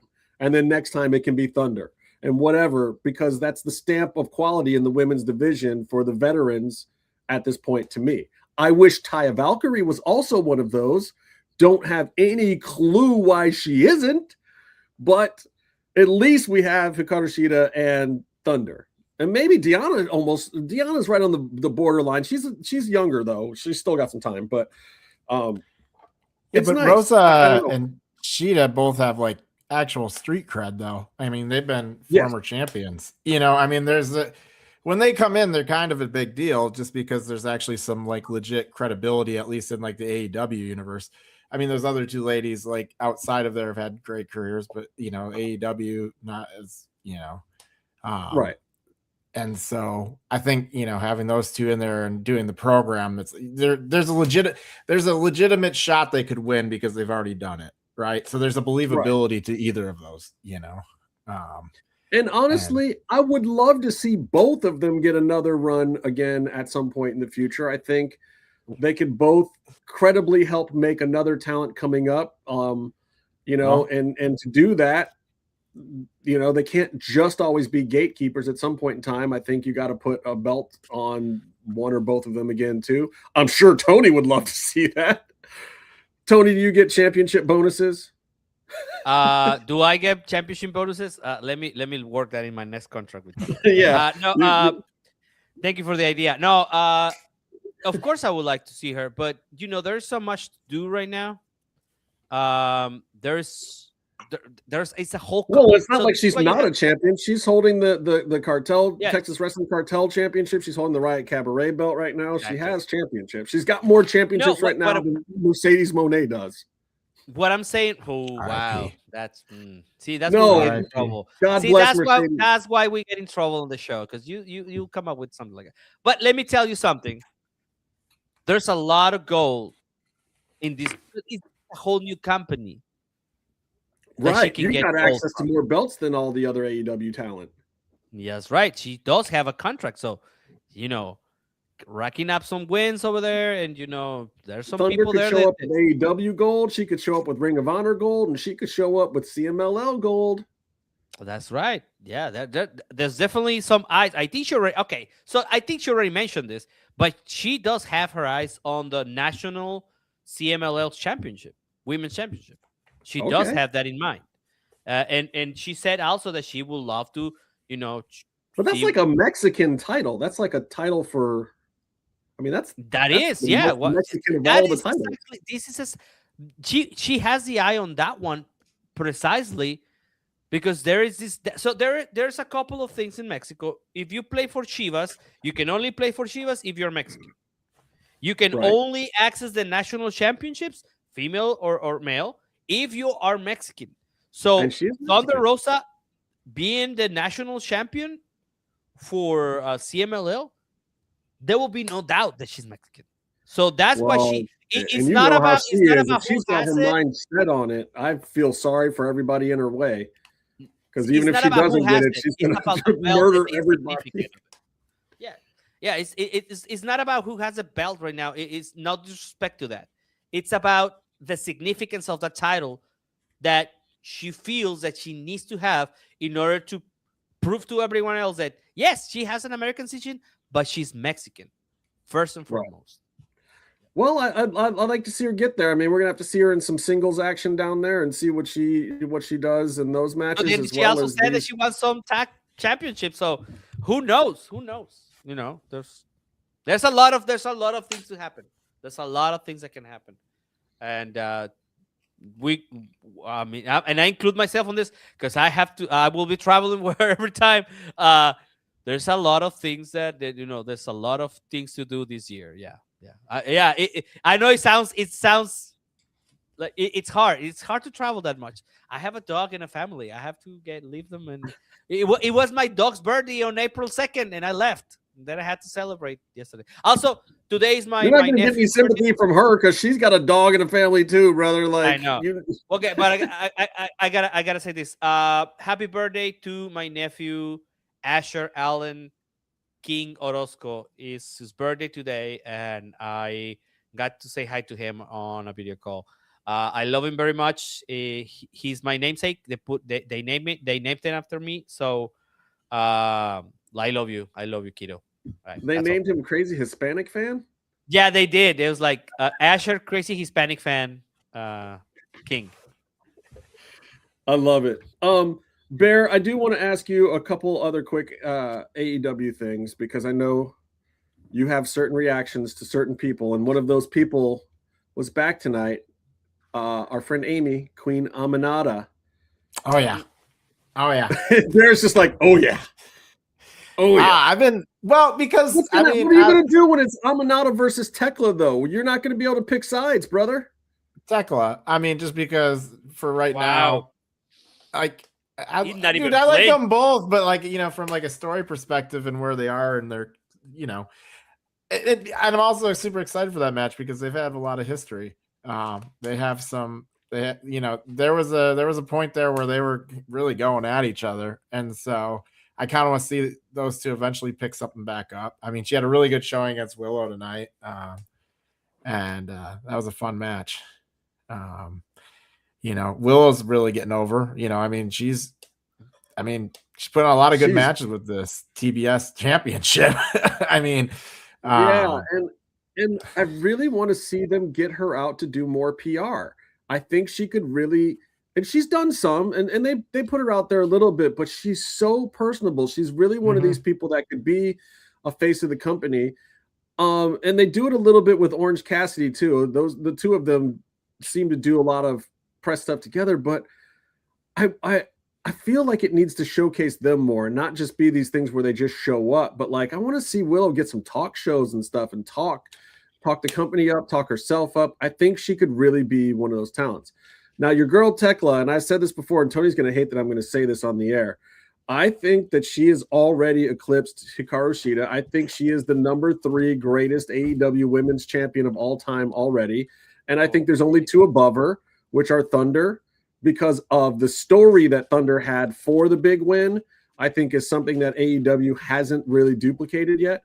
And Toni Storm, of course, who just had the most epic 1-year run with her story with Mariah and Thunder and Diana, and like every feud meant something.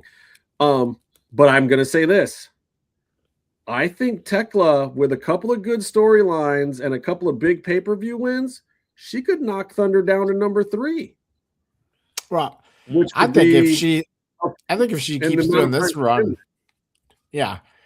I mean, if she continues the run that she's on right now, like my dream scenario is that they keep her hot enough for when Toni Storm comes back, because I think that could be a really great feud. Just because that's probably if Tekla. How long is the maternity leave? Well, exactly 9 months. But you could, I mean, even really, if she's you gone just a little come bit, back like nothing at the 9th month. I'm not saying after 9 months, but Becky that's Lynch the thing. was I back think pretty quick the first time.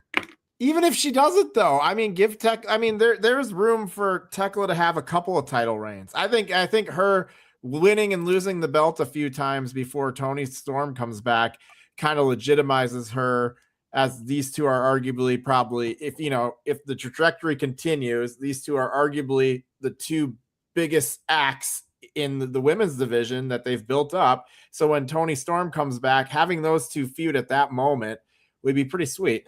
I think and that's what you're going to get too, because I think by then Mercedes could renew, but I doubt it. I think by then Mercedes will probably be gone. I think that Tekla just re-upped her contract, got a nice little bump in pay, but I'm pretty sure she's on a 3-year with 2 extensions. So she's not going anywhere for a while. And if you hear it from Tekla, she doesn't have any desire to go to the E. And I don't want to ruin her negotiating stuff, but she's a Tony Khan guy. She loves that guy. She likes it there. And if she doesn't do AEW stuff, she'll probably just go back to Japan. I don't think she really wants to deal with the WWE system. I don't know what happened there. Maybe when she was a free agent before she came to AEW, I think she probably looked into it. And I think they wanted to build her up in the shadows at NXT. And she was like, no, I'm better than every chick you have there. Why would I ever do that? I'm going on I think somebody at WWE ticked her off. I don't know that for a fact, but the way that I've heard that she talks about WWE is that she doesn't want to go there. And that's why she had no problem when Tony Khan was like, hey, do you want to have a conversation? And she was like, are you going to pay me more? Because I plan on staying anyway. Let's do this. And she just did it. And so did Swerve. Swerve was the same thing. Like, Swerve was like, I'm never going back there. So, yeah, if you want to talk early and it gets me a bump in pay, sure. And that's how Swerve got his big fat contract. I mean, the people that aren't going back and don't want to go over there, they should absolutely do what both of them did. Take TK's money, but also do a good job for him. Well, and I think to some extent, not everybody, there's a lot of these people like Blake Monroe that was like their dream to go to WWE and have their WrestleMania moment and all that stuff, and I'm sure there's a lot of people that grew up that watch that, but I'm sure there's just as many. I mean, just the fact that there's fans of different shows and different styles means that I'm sure there's people that grew up and hated everything that WWE did, especially over the last 15 years, because there's been some really highs and lows there, and style wise, it's just, peak WWE PG era of John Cena, it's like, there's just not everybody wants to do the WWE thing. And it's nice that AEW presents something different. And I think Tekla is one of those people that I could reasonably say looks at WWE and says, this might not be my style. This might not be, I didn't grow up I don't really care about the WrestleMania thing. I want to be presented, I want to be a little bit more edgy than I can probably be in WWE to some extent, and I'm going to have. She is like really knowledgeable about her old school wrestling too, by the way. She's one of those, like, she can sit down and talk about old matches and old AWA and Mid-South and shit with Tony. She can talk about Big Japan and DDT stuff and whatever, and Tony loves those people. And why shouldn't he? They're his people. They are the real sickos. Like, he's got some actual sickos working for him. He's got the Mike Bailey's that's a sicko. He's got the Bryan Danielson that'll sit there and talk your ear off about old wrestling stuff. Tekla will do it too. Like, he's got those people there. Nigel McGuinness. Like, these guys are walking wrestling historians. They live it, they eat it, they breathe it, they love it. Tony's one of them. Like, he's that guy. And I don't know if you guys caught him on Coach and Bro show. I haven't really. I got some of the highlights from it. I died. I'm not gonna lie. I died on Monday, and I kind of came back to life on Tuesday. Russell had some nice things to say about him. Russell came out of that because of the fact that it's worth seeing both Vince Russo and Tony Khan grow as human beings. And there's not some huge revelations other than the fact that Jericho really was a free agent and he chose to come back to AEW for whatever reason. Tony kind of said that. Tony is learning how to, he still evades questions, which is good. And Coach called him out for it, but he went on a show that was antagonistic to him. But they're antagonistic to him, but with no real bad blood. Like, he's not going to be showing up on Keeping It 100 with Conan at any point in time because those guys have actual bad blood now. But he didn't have any real bad blood with Russo or Coach. So, yeah, this is what you do. If you're the you're the captain of the ship, you go into enemy territory sometime and you defend the troops. You call out the battering rams and you get out the cannons and you just go in there and you do the damn thing. He did it with Ariel Helwani. He finally went back there. He did it with Coach and Russo. You got to give TK credit for not being a scared little bitch. And killing him with kindness. But also, and they called him out on some stuff. They asked him about, like, hey, bro, like, they didn't get too personal about his CM Punk stuff, but they also said, yo, when he did that press conference on you, that was your real taste of the wrestling business after 4 years, wasn't it? And he had to say, like, yeah, I wasn't expecting that shit. Like, I wasn't ready for that. What, are you kidding me? Like, all I can tell you is I don't want it to happen again. I'm not going to say anything about the actual situation, but I can tell you it wasn't good, obviously, and I don't want it to happen again. Just by his facial reactions. He gave those answers, and by the end of the show, and then he said he made an interesting religious statement at one point that wasn't overwhelming, but Vince Russo was trying to convince him that WWE is weak right now and he should go for the jugular. He should make some kill moves and try to up AEW's credibility and take WWE out or whatever. And Tony Khan's answer, and if you notice through the whole interview, he never says WWE once. He says other places or about that. And he let them talk about WWE, but he never mentioned it. And then when Vince asked him this question, he was just like, Vince, the Christianity in me is always just saying, like, do unto others as you'd have them do unto you. Take the high road. I feel like it's been a good approach for me in general. I get exactly what you're saying, but I'm here to provide something for my fans or whatnot. And I want to take the high road. And that's just the kind of person I am. And as much as Vince wanted to hear Tony say, I'm going to go for the jugular, I'm going to kill these guys, I'm going to take them out, give like the old Paul Heyman ECW speech, he didn't. And Vince Russo respected it. Vince was just like, I get it now. His biggest asset is his biggest detriment. Tony Khan is a nice guy. And Well, that really, really is true. It's not just that, though. I think Tony doesn't care if he's the number one. I think he would like to be the number one, but I think ultimately he wanted what a lot of people wanted, which is an alternative to WWE in terms of like, I'm going to present the show that I want to watch. And I made this show because I didn't want to watch WWE anymore because it just wasn't for me. And so I think obviously he'd love to be number one, but I don't think it's like his primary focus. I think his thing is service to the fan base that he has. And I think to some extent, he just wants to put on a show that he wants to watch. And he doesn't care about WWE's there and they're going to be there to some extent. And if he overtakes them, great. But like, they were trying to say, hey, what about these hardcore matches and stuff like that? And Tony's like, well, it's a pay-per-view, and it's like, we're going to keep doing that stuff. It doesn't matter. I don't care if we lose some, he obviously doesn't care about merchandising that much, or he wouldn't let Danhausen go. I mean, to some extent, but he also kept Danhausen for 2 more years just to sell some more t-shirts. Sure, but he wasn't sitting there putting them on TV every week. I don't think it was I think it was the office holding on to Danhausen. I don't think Tony cared one way or the other. It's not. That's not what's important to him. What truly is important is putting on a wrestling show that he enjoys, which is. And it's not going to be WWE. It's not going to be WWE Light. He's not going to take in consideration of fans that would be maybe turned off by certain things that he doesn't like. He's going to make wrestling for him to some extent. Yeah. And if people like it, that's great. But if not, he's a billionaire. Exactly. Could anybody have ever really imagined that Danhausen was going to be a better fit in WWE than AEW? I just couldn't have seen that one coming in a million years. I don't know about that. I mean, Danhausen. I saw the Friday thing with the Miz, and I was like, this is the only good thing on this stupid fucking show. I'm baffled. I don't even know what's going on. Just to go back a little bit. Sorry, I'm doing a lot of stuff here. Yeah, Tony's a busy man these days, guys.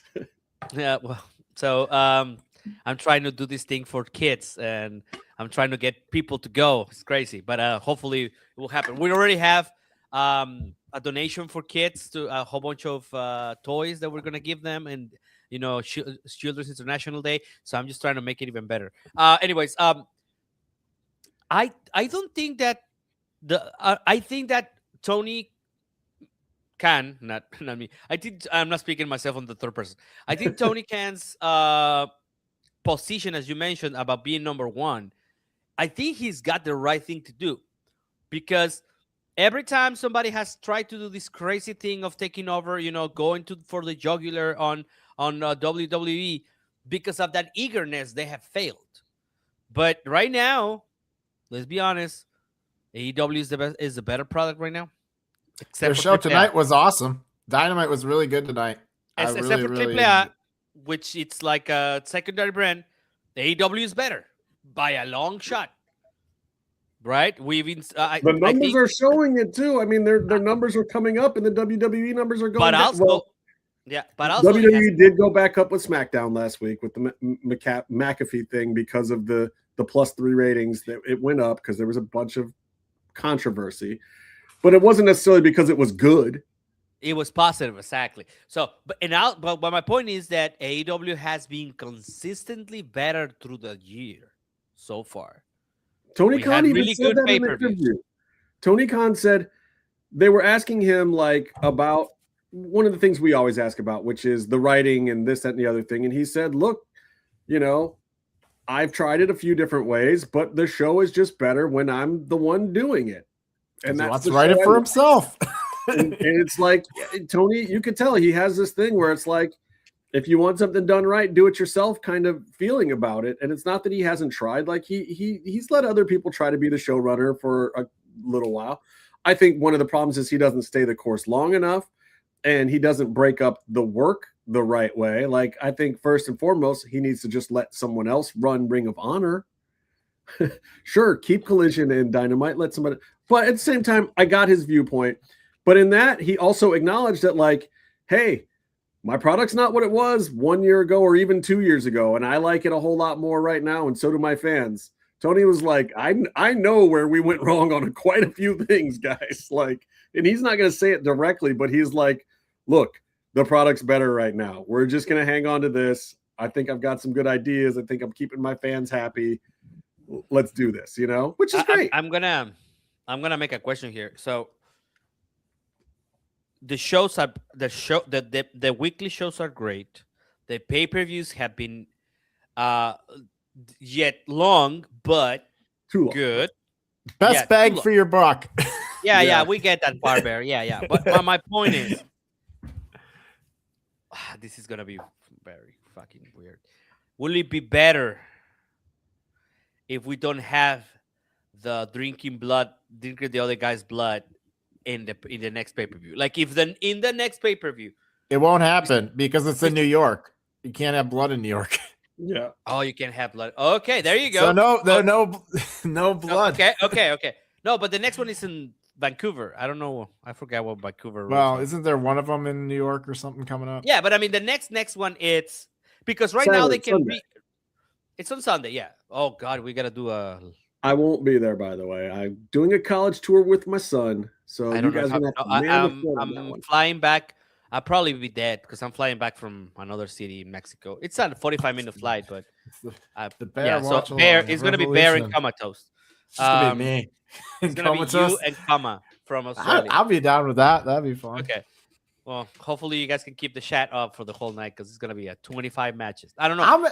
Is it gonna be like that long? I don't think this one is that long, is it? I'm sure they'll pack it, but there's some stuff that's like interesting that's happening. Okay. So this is kind of like this pay-per-view is kind of not that is Dynasty, is that what it is? So it's not one of the big ones, right? I mean, it took 4 months or 4 weeks to promote it. I mean, the pay-per-view schedule, this is one of my bigger complaints about AEW is I don't understand their pay-per-view schedule at all. It's like this is like the second pay-per-view of the year, and the first one took 3 months to build, and then this one took 4 weeks. I don't know. And I don't get the rhythm. Dynasty in the past has been one of the bigger ones. Like when Swerve won the title, it was at Dynasty. Well, yeah, and there was always that was Wrestle Dream. Yeah, it's Comatose. Where are you at tonight, man? He's not on the show. We need people today to like everybody take a break from this show. It's interesting. Kind of one of the things that Tony was saying, and it's interesting to think about, like, all right, if you go back to the last time there was any real competition for wrestling shows, right? I know why Comatose isn't here, by the way. I didn't post the link in the thing. It's the same link, Coma. But it's like, I feel like AEW is kind of doing more what WWF did. And WWE is kind of leaning more into like a WCW thing because the WWE is really banking on old stars, spectacles, and celebrity just shenanigans right now. And like that was kind of like peak WCW jumping the shark a bit. And Tony Khan's kind of just doubled down and building up his, roster and, kind of elevating some guys that, weren't elevated before. And creating a situation where there's a lot of different believable guys that could be champion. And I don't know if you have that in WWE right now. I don't know if there's a bunch of guys that I could believe are the champion. And it kind of feels like the top of the card is kind of very stagnant, and they're relying on guys that have been there forever, like Randy Orton and, well, it's one of the things that I kind of want to get into too, and it's a great segue because we definitely have to talk a little bit about WWE, even though we did quite a bit on Raw Dog and on Monday, and you guys can go back and hear some of the comments about the CM Punk stuff and the Pat McAfee and whatnot. I do want to get into that a little bit though, because it's weird. Like we saw the poster go up, some of these posters for WrestleMania with all of the matches. And when you look at the poster, I gotta say, everything on there looks like a mid-card feud. Everything except Brock and Oba to me. And but I'm looking across it and I'm like, okay, there is some stuff I'm interested in here. Somehow and I don't know how they did it, but like the interactions with Trick Williams and Sami Zayn backstage have done something for me. And I haven't been interested in Sami Zayn in ages. I really want to see that match, and I don't know where it's going to go. It's like, I feel like Trick has to go over, but I also feel like Sammy has to go over. Like, I don't know who wins that match. Is this the Mania where they star make a bunch of people? Because you got Oba going maybe over Brock. You got Javon probably coming out of that match with the title. You got probably Trick Williams coming out of that match. You know, I mean, is this the one where they start building up that next batch? Because they really are. I would too. I would say in Trick Williams' case, I think Sammy should go over. I think you have Carmelo interfere, and then I think you have the three of them in the spear with each other for a while. I think that's part of why they took the belt off of Carmelo, because they knew that they were still going to involve him, get him his WrestleMania moment. It's too suspicious that he had such a great run leading up to it, and then all of a sudden he's just out of the mix. Nah, bro, that's WWE. I think Carmelo gets involved in that match. I think Sami Zayn goes over. Carmelo and Trick's feud in NXT was legendary. You know, they were a team at one point in time, and Trick was the guy in the shadows. Carmelo was the guy good on the stick. Trick was just his heater. And then after Carmelo started kind of graduating and being looked at for the main roster, all of a sudden Trick came to life, man. And it was like, wait, this dude who's been standing quietly behind you all this time is actually better on the mic than you, more imposing in the ring, and can go. But like, and the main roster fans and the casuals don't know that yet.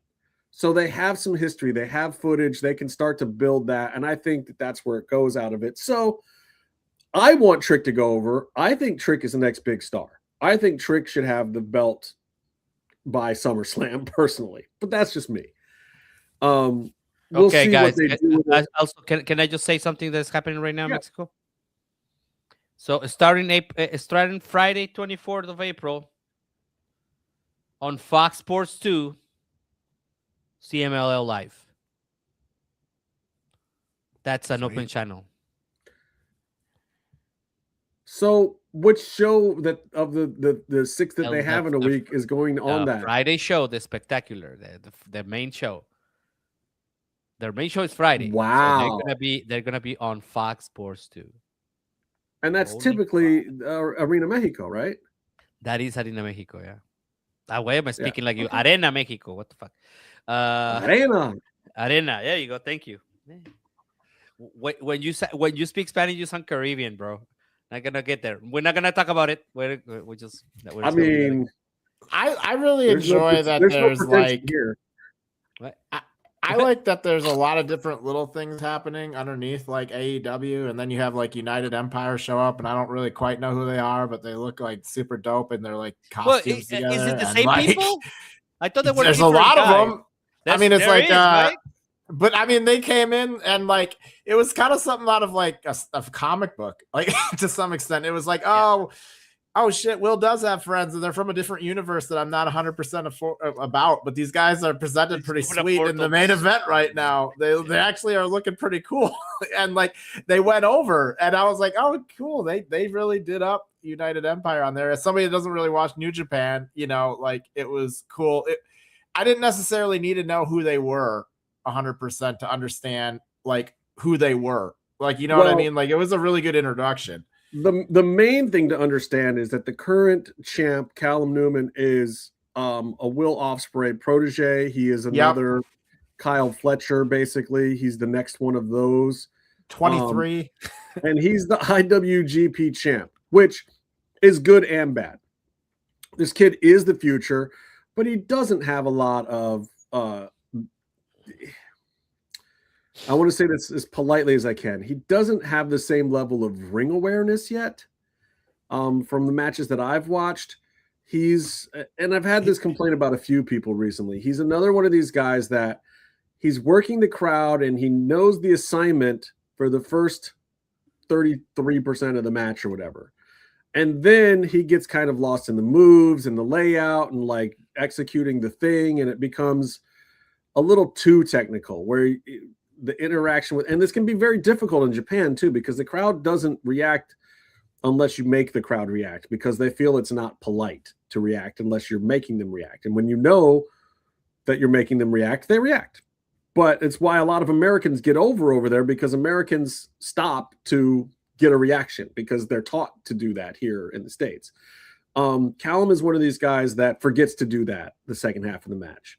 And I feel like his finishes become a little lackluster, until right before the end when they do a couple of false finishes and they New Japan it up.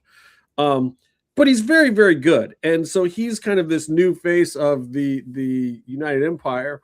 And I think it's great that they're bringing him over here and getting the rub, but also it worries me because Tony Khan has pillaged New Japan to the point where they're barely a company at this point, and it's not necessarily his fault. A lot of these guys ready to leave. Maybe this is his. I'm hoping. Maybe this is his attempt to say, "Hey, I know I rated you guys. Let me get these guys over a little bit for you." And he did. He's tried to do that several times. He really has. And he wasn't trying to raid them necessarily. Like Okada had some issues with some guys in the office and was just looking for something to do. And his contract was up. So he was like, yeah, Tony, I'm your guy. Kenny Omega, he had been there for a long time, and he was really, really contemplating going to the WWE. And then this third option that allowed him to still do stuff with New Japan and come to America and be this VP and help build a wrestling company the way he saw it happened. He had to take that job. You know what I mean? It's like, and Will Ospreay, same, like he had a lot of opportunities in a lot of places, and New Japan literally just couldn't afford him anymore. So it wasn't even raiding so much. It's like Tony wasn't even going after this talent. Well, this talent was all looking for other opportunities anyway. Better pay, probably. I think at this point, what's interesting for me is people will, you see online discourse. It's like, oh, AEW is not the number 2. And it's like, no, they are. They're far and away the number 2. And it's like TNA cannot compete with them. None of these other companies can compete with them. I'm sorry, they can't. There's none. They don't have the roster. They don't have the backing. They don't have the TV. They just don't have it. AEW is by far the number 2. And they don't sell ads like AEW because the ad buys for AEW TV are on par with what the WWE shows get, and people do not understand that. But it's cool. Revenue is there. But he acknowledges that there's other places out there, and to some extent, you now have this kind of like breeding ground for this interesting thing where he's got like New Japan over here is kind of like a development for like people coming up over there. You have CMLL down here. That's a little bit of that. You have Ring of Honor in the States that can kind of be that for some of the more like the guys that you want to bring up through the company based, and then at the same time, you can hopefully give those guys enough of a rub that you can kind of build some of these guys back up for them. Hopefully the United Empire can go back now with a bigger status, Well, they have to do it that way though, because the lines are drawn. I don't know if you guys saw this, but today TNA announced that their talent will not be allowed to wrestle AEW talent out on indies. It just screwed up all the booking for WrestleCon week. I don't know if you've had to deal with this yet, Tony, but AEW talent can't touch TNA talent anymore because TNA doesn't, because AEW talent in their contracts, if they go out and do indie shows, AEW can use the footage. TNA does not want anyone being shown on AEW TV doing jobs to AEW talent. So it's become an issue to the point where TNA is like, well, no, you can't. So Nick Nemeth and MJF were supposed to wrestle. That's apparently getting called off now, which sucks because I like both of those guys and they really want to wrestle each other. You're going to miss out on some of those things, but lines are drawn in the sand because just like you were mentioning the structure with AEW, now you got WWE, which has AAA, which has TNA connections, even though they're not officially connected. And there's still got a little bit of an OVW kind of feel over there, and they have all these people in the ID program now. So the indies that they're in, WWE has a little bit of say over those. Whereas AEW is contributing very strongly to certain promotions. So they have some pull in those, not that they can have a ton, like they're not running them, but also if you're one of these promotions and you're using 3 or 4 AEW talent every time, and Tony Khan is like, hey, I'd prefer if you didn't do this and this and this, you're probably gonna be like, okay, sure, gotcha. You know, and there's these lines being drawn. So it's weird to me, and it sucks, you know, especially when you're rolling into WrestleCon week, where that's the week where you want to see whoever gets let off the leash just go and do a little something fun for the fans. Like, fuck all this business stuff.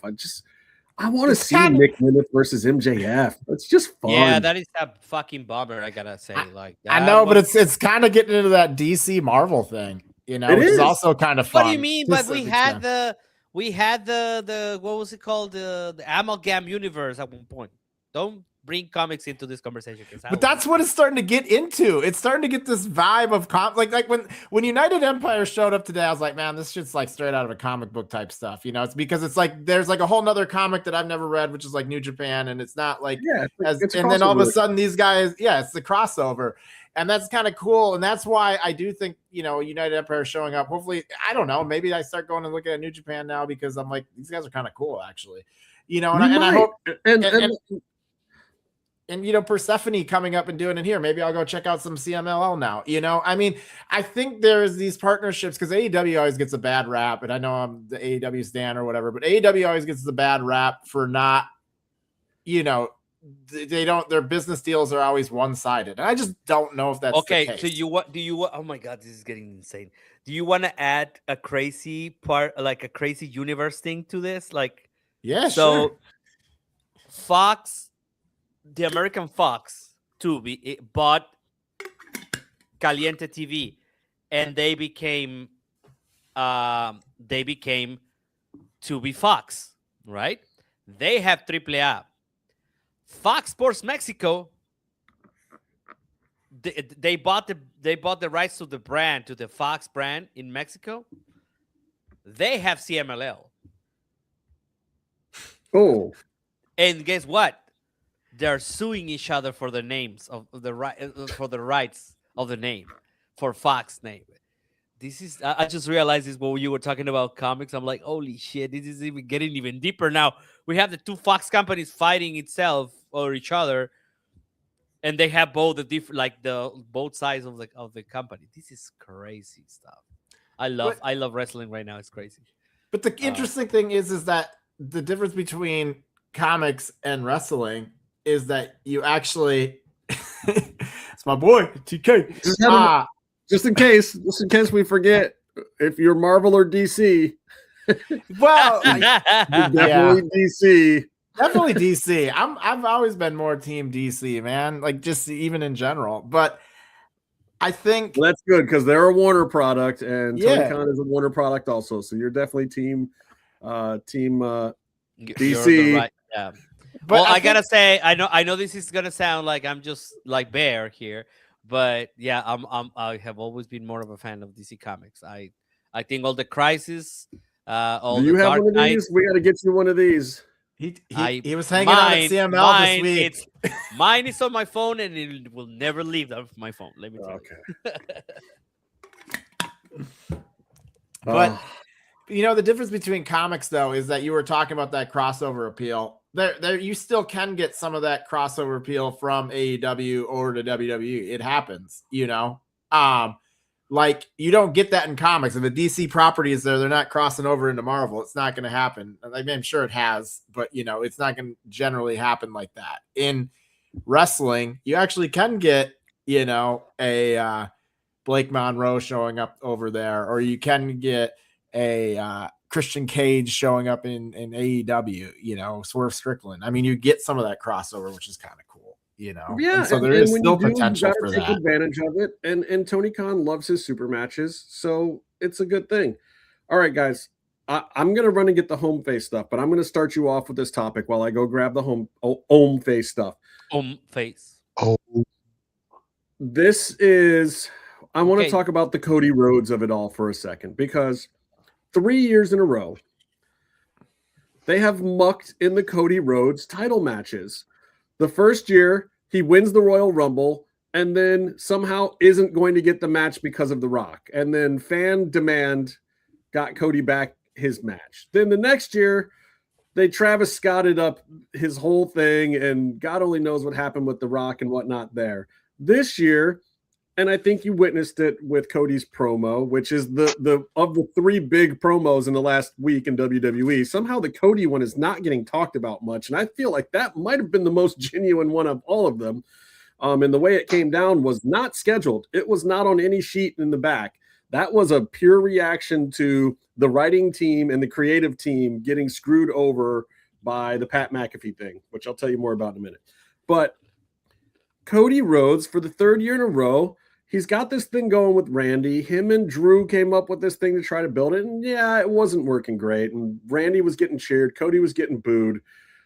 I get it. But also, they throw Pat McAfee into it. And without really talking to Cody Rhodes about it, completely changed Cody's entire storyline and entire buildup and all the stuff that they've been working to do.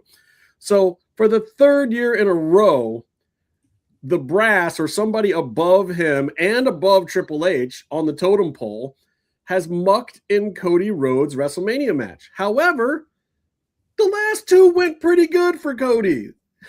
Things seem to be going, last 3 went pretty good for Cody in general. So I'm going to grab the own face stuff. You guys tell me what your thoughts are on this entire situation with the brass mucking in the Cody Rhodes matches.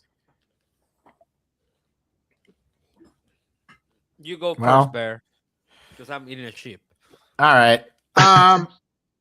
Yeah, I mean, it didn't work out great for his eardrum last year, that's for sure. I don't know. It's just this. It's the WrestleMania of it all is kind of becoming this thing where it's like it's weird because it's sort of full circled.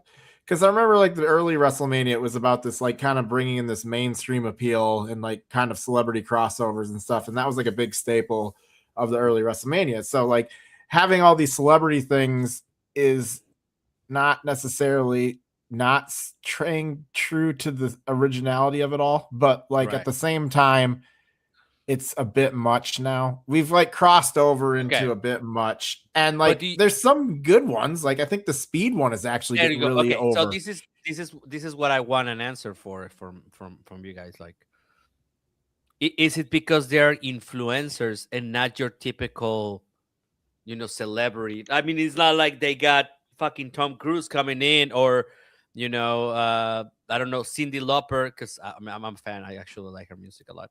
But you know what I mean? It's just because there are these guys in our minds. Because I don't know, Bear, you're my age. Are you my age, Bear? 38 in a week or so. You're 38. Well, you get in there. We're about the same. We'll be over soon. We'll be over soon. So for us, these people are not really like that celebrity type. Right, like it's not like no. And to be honest, it's not because their artistry in the back in the day was a lot better. It's just. But do you think that's why we react to these kind of things like that? Like no, because I think part of it is that it is oversaturated. Yes, that's true. It's that for me. If it was just like an IO speed match and the dude has been actually putting in work with WWE for a while. And actually, I think like legitimately is another one of those people that's like, all right, this dude really bought into the whole thing and like is talented for like the wrestling business type thing, like it makes sense. But now we got Pat McAfee, we got Travis Scott, we got Jelly Roll. It's just like it's too much, and to some extent, yes, it's the same kind of tier of like almost C celebrity. They're not A-list or B-list celebs, for the most part. Well, like let's say Johnny Knoxville, right? Let's not even go that way back. Like, let's go to Johnny Knoxville. I know one thing I gotta say. It's just the expectation of Johnny Knoxville was great because we know he was gonna get punched in the balls or something. And name another celebrity on that card. Oh, that's right. Yeah, that's it. Well, they had a whole crazy shit like women was there and all that. They did, but yeah, probably that was the Jackass. Was that okay? Let me go back and check because I'll probably have to, I don't know my. Pretty sure it was just the Jackass crew, wasn't it? Yeah, it was the whole Jackass crew at one point. How close are we to WWE having a David Arquette moment? Oh wow! So you really are in this hold on, no. So you really are in this trajectory that you think that this is they have become WCW. How far are we from them putting on the title on a like mainstream celebrity like Stephen Amell? You know, he's an actor for sure. You know, maybe not an A-list actor, but you know, he's got wrestling experience and stuff like that. It's maybe not. He's got more wrestling experience that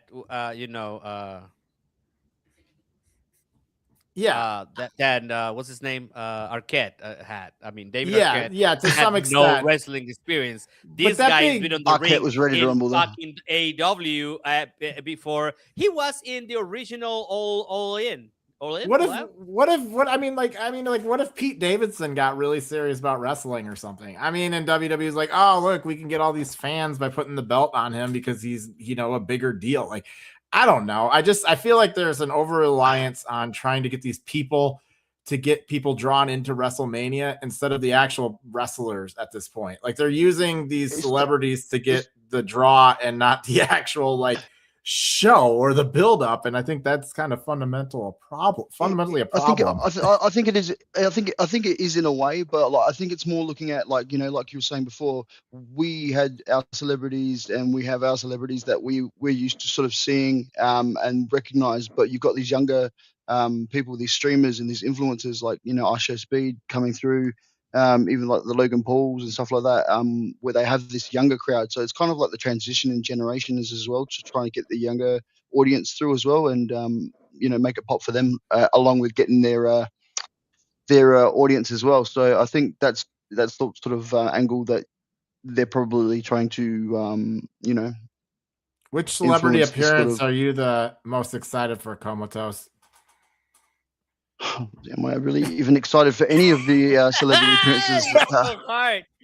It's so hard. But it is. It's so hard. If that's what's going to be the draw card, man, I don't know what's trying to draw me. But yeah, I don't know. God, we really just lost. David Arquette, is he?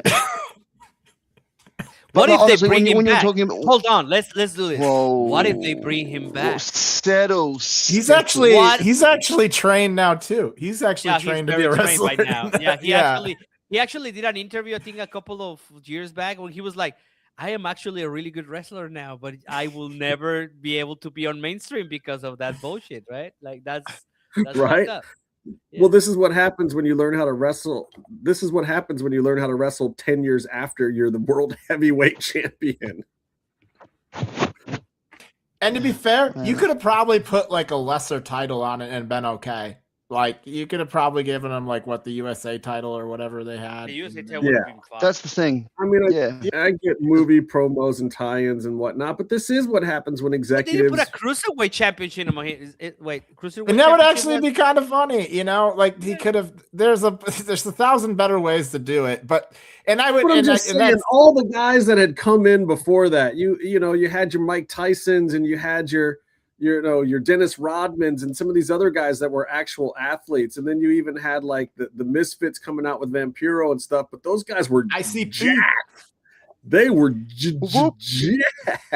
Whoop, whoop. But I'm just saying, like, hell yeah. David Arquette, I mean, even Donald Trump getting into a ring back then had more credibility. Oh my God. Come on, bro. Can I just say with that too? Worst stunner ever. Look, Liberace getting into a wrestling ring was more credible than David Arquette back then. Poor guy. But look, he's a wrestling fan. For me, I'm excited to see Speed do something. I don't know that I'm excited to see him do it at WrestleMania, but I liked seeing Braun spear him out of his shoes. I think the kid's funny. I love his facial reaction. But does he have a match? He's an athlete. So how many roster spots are being taken up on WrestleMania? And I mean, I get. Does Speed have an actual match? Because I don't even know. Yes. With LA Knight. He's the opening match of night one in the trio. He's opening WrestleMania. It's going to be on broadcast television. So it will be a WrestleMania moment seen by more people than have ever seen one live, probably. It'll be the first one broadcast on regular ESPN because the first hour of both nights is being broadcast. On ESPN too. I think the first night's on ESPN too. On ESPN2 the first night, and then on regular ESPN the second night, right? Yep. Yeah, so he's going to be on ESPN2, opening WrestleMania in the match. So who cares? It's the Vision with Speed versus LA Knight, and the Usos. Boo! Who are probably going to do a heel turn or something weird here, but something's going to happen. Well, yeah, I think so. I think we've seen a little bit of this story in the past. What happens is the Usos do something right at the beginning of night one, and it sets off a chain reaction that will eventually pay off in Roman's match at the end of night two. I think they're going to use the Usos to thread the whole thing. Whatever. I despise this whole 2 night of WrestleMania thing. I figured that out the other day too. It's like I just don't have a whole weekend to devote to freaking wrestling, man. It's hard enough like on the really long pay-per-views, but now I got to do back-to-back nights, and it's like, but what if I'm busy on Saturday night? My problem is, do you have 8 hours in one night? Yeah. But now the 2 shows are too big, but man, those last 2 WrestleManias before they split it, no, bro, no. Where it was like that's right. Yeah, I remember they were a pain. Yeah, they were a pain to get through. And then AEW came around and was like, ha, let me do this.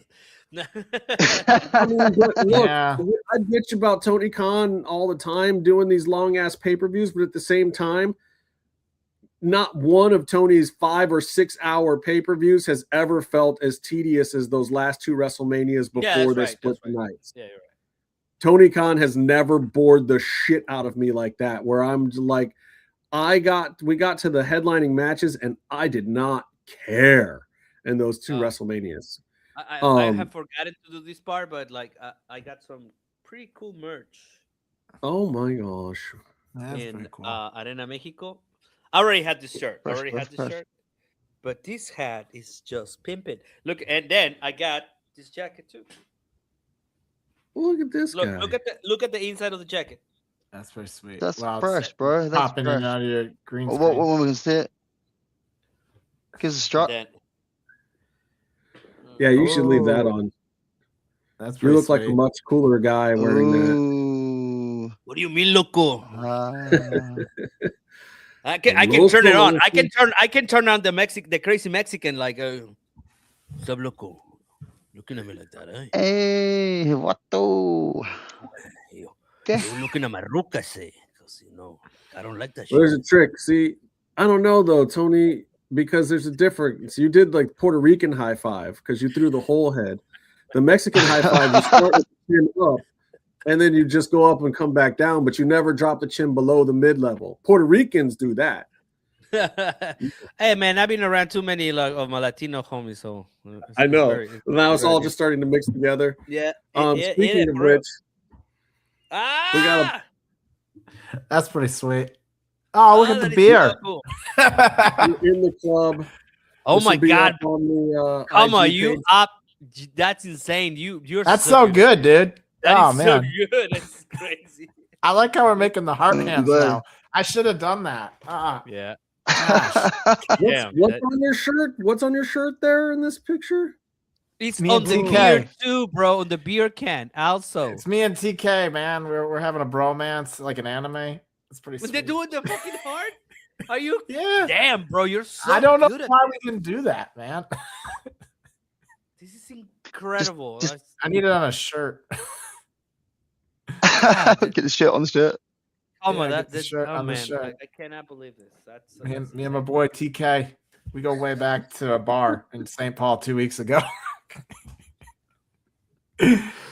Oh, it's the love story we never knew we needed. Oh, glad you like it. Glad you like it. That's awesome. Good shit. Coma's been hooking us up with those for years. It's a rite of passage here on the MMM show. But there's something else that's a big part of the MMM show too. Pops and what drops. is it this week? Not yet. Not yet. I don't even know if I have the copy for Byron this is not here. You gonna take Byron's spot doing that? Oh no, yeah, somebody had to. I have the copy. I think this is what's in the box. What's in the box? What's in the Wait, box? actually, where is Byron right now? Working on No clue. He said in the chat. He was He was in the chat, yeah. he was busy. You guys are under the mistaken impression that I read the chat. Oh, I blow that chat up during Dynamite. helps me collect my thoughts. Well, I like that too because it helps me as well. Put me on the big screen. I need. So I've been on the road, and I think you guys already talked about this last week. But I believe, let's see what the lovely French people using K-beauty technology have sent me this week. I can get it open here. Oh, my arm! I know how to use a knife. So disappointed right now. That's a knife. That's a knife. You call that a knife? You call that a knife? Yeah, come on. Do you have a knife over there? We have a real Australian. He can do it. Real Australians don't carry knives. Bear, why would you encourage him? Jesus, he's gonna stab Should I get my knife down? Check this thing out. I'm gonna get one out He's too. gonna come back with some kangaroo killing machete in my animal state segment here. Oh yeah, so dude, that shampoo's brand new, not even opened yet. It's the Call that an face knife. Let me see the knife. Let's see. You've got your own face. So this week we've got the Own Face hair strengthening shampoo and conditioner. Brand new. What the hell? And I'm one of the few That's guys a knife. that's a sword. That's a sword. The bloody word begins with an S, Alex. Jesus Christ, Excalibur. We got guys over here winning the Ray to Reyes while I'm doing the Own Face spot. Oh, that's a knife. Let me tell you about this deal right here. This is fortifying, thickening, strengthening, 2-in-1 shampoo and conditioner for you lazy pricks that can't do two things in the shower. This is it right here. Most guys need a 2-in-1. Like, it's just... I know why they did this. And I have been this guy that cannot use enough product in the shower and just has to have the thing. But this is it right here. And the reason why this works is this is going to combat the hair loss, reduce that thinning, and it gently exfoliates the scalp, improves circulation, reduces irritation that helps boost the growth that you need in your head parts. It's clinically tested, hypoallergenic, formulated without parabens and sulfates, which is a big thing. I got off the not to use the other brands, but the one that's the Hernandez.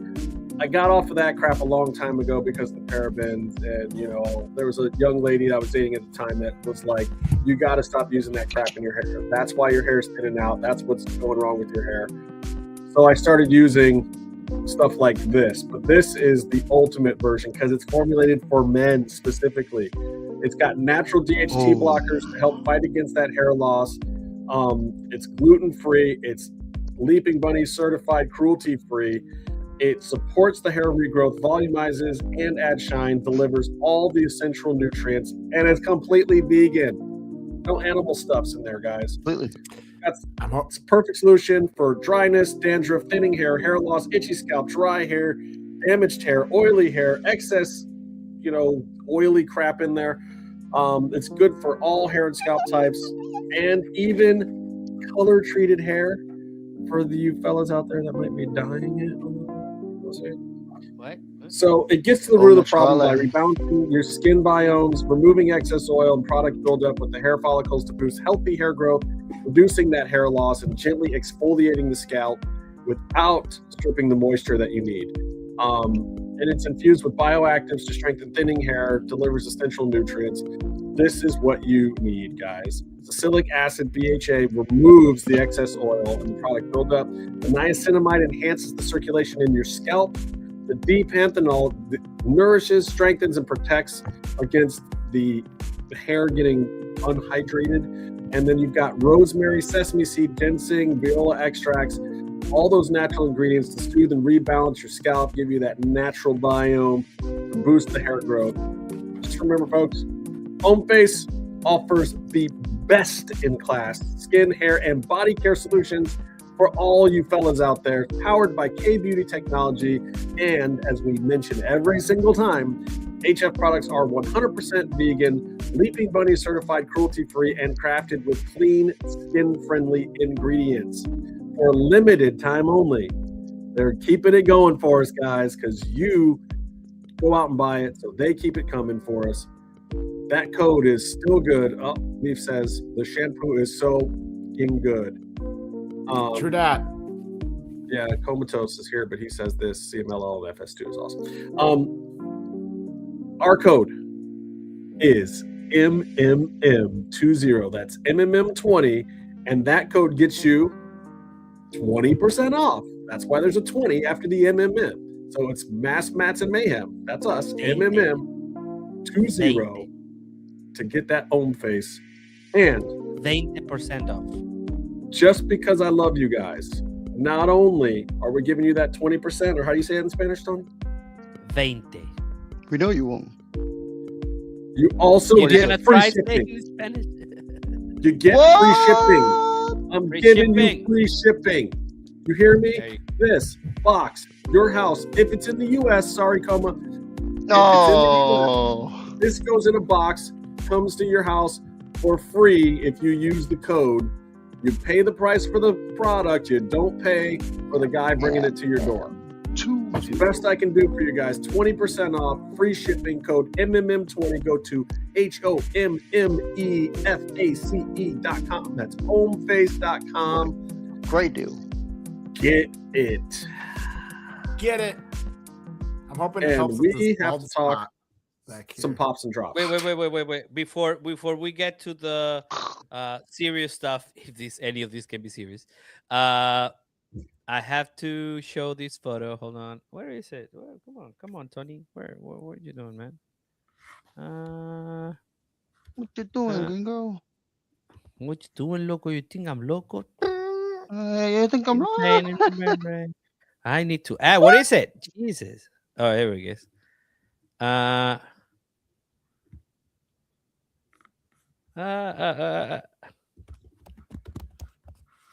Hey-o. Oh, that's my dog. I just wanted to bring that into the show. You ever wonder if those dog treats actually taste good?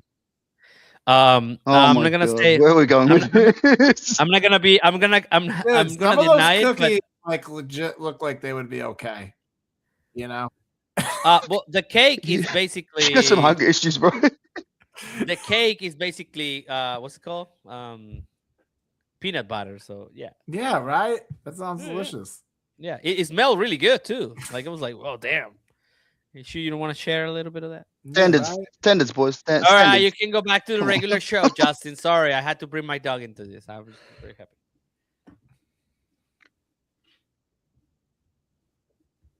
Well, I will, but I'm also going to show a picture because it's my drop of the week. We're going to Pops and Drops, guys. Wait, let me get the banner. Pops and Drops that I keep forgetting to turn off at the beginning of shows when it's not supposed to be there, but here we go. This is my drop of the week. Holy hematomas, Batman. What happened? Livy Liv. You could download this in HD. Running in. I just downloaded it's like a better TMZ photo. I mean, bro, Steph McCare comes barreling down on these two, and Roxanne and Liv smack heads together, and then Liv gets slammed into a TV after that, right? Yeah. Yeah. They continue. Yeah. Oh my God. So after pretty much this had already been done, she then has to take another head bump. We'll see if this match even still makes it to WrestleMania, guys, because my drop of the week is don't do a spot where somebody's back is turned, where you're tackling them onto a concrete floor, which was dangerous enough. But anytime a wrestler's back is turned is a major no-no for a spot leading into a big event. If you look at AEW tonight, nice, safe go-home show for a change. This was not something smart with 2 weeks left into WrestleMania to do a backstage segment like this. Sounds like there weren't any agents setting up this physicality. Steph came in a little hard. Liv and Raquel were standing head to head. Not Raquel. I think the blocking there was wrong too, because they were Roxanne and Liv. Roxanne, because they were way too close. Way too close. I don't understand why would you put them that close. Unless it's a camera angle thing that they did not work well. Right, but this is why when you do physicality, you have agents, because camera guys are gonna be like, oh, you gotta be here and here. This is gonna look great and blah blah blah. Okay, Steph, now run in and tackle him. Camera guys only give a crap about what looks good. As somebody that worked in it's like when you're in TV for a long time, they don't have care an about ego. you. Some camera guys have an ego the size of wrestlers. Mr. Race's fan Race says wait. So I got you said something here, and now I'm curious. You said she did another head bump after this? Yes. She gets they slammed her into TV. TV. Because like Shawn that's another Shawn one of those, Rochef was originally reporting that the hematoma came from the TV. Also, was this live? Yeah, I don't know, but we don't know. And they haven't said whether this was a taped segment or whether it was a live segment. Well, I'm pretty sure that's bullshit that it came from the TV, because the sound of the impact. Right. No, I think Shawn just didn't know. He just assumed that, and then later, I saw that. I mean, it definitely came from them head to head, because then Roxanne had a photo of her in a hotel. Dude, the sound with the ice pack on her head as well. And she didn't get it as bad as Liv, because I think she could see it coming, but she also got nailed. Here's the thing. There's concussion protocols, and then there's concussion protocols, right? Yeah, well, right? That's the question. She's in concussion protocol, but we're heading to Vegas. UFC's parent company TKO also UFC and WWE are owned by TKO, who happen to have a lot of friends in Vegas. And they will get checked out by doctors once they get there, if they don't get cleared this coming week on Monday. But I'm pretty sure by the time they get to Vegas, if they would like to be cleared, they will be cleared. Let's put it that way. If Liv wants to wrestle, she will probably wrestle. Now, I hope that Liv doesn't go crazy after this or have some kind of major issue, because that's like, man, you've seen some bad hematomas in boxing, but they're rarely like this. This is what I've seen happen in bar fights when somebody gets slammed on concrete. This is bad. Yep. This is a baseball bat to the head level hematoma. That's what it is. That's you got hit with a baseball coming back from the pitcher. When the pitcher gets hit with the baseball coming back. Yeah. And I've had some of those, and I still have a bruise on my hip from taking a lacrosse ball in the hip at 98 miles an hour or something crazy. Who was it at UFC that had like a thing like this with like a hit in the face? Was it Michael Venom Page? No, it was a woman, but I forgot who it was. Oh yeah, no, it was your Joanna Jędrzejczyk. Yeah, there you go. I cannot pronounce that name. Where she looked like Eric Stoltz's mask. It was bad. Yeah.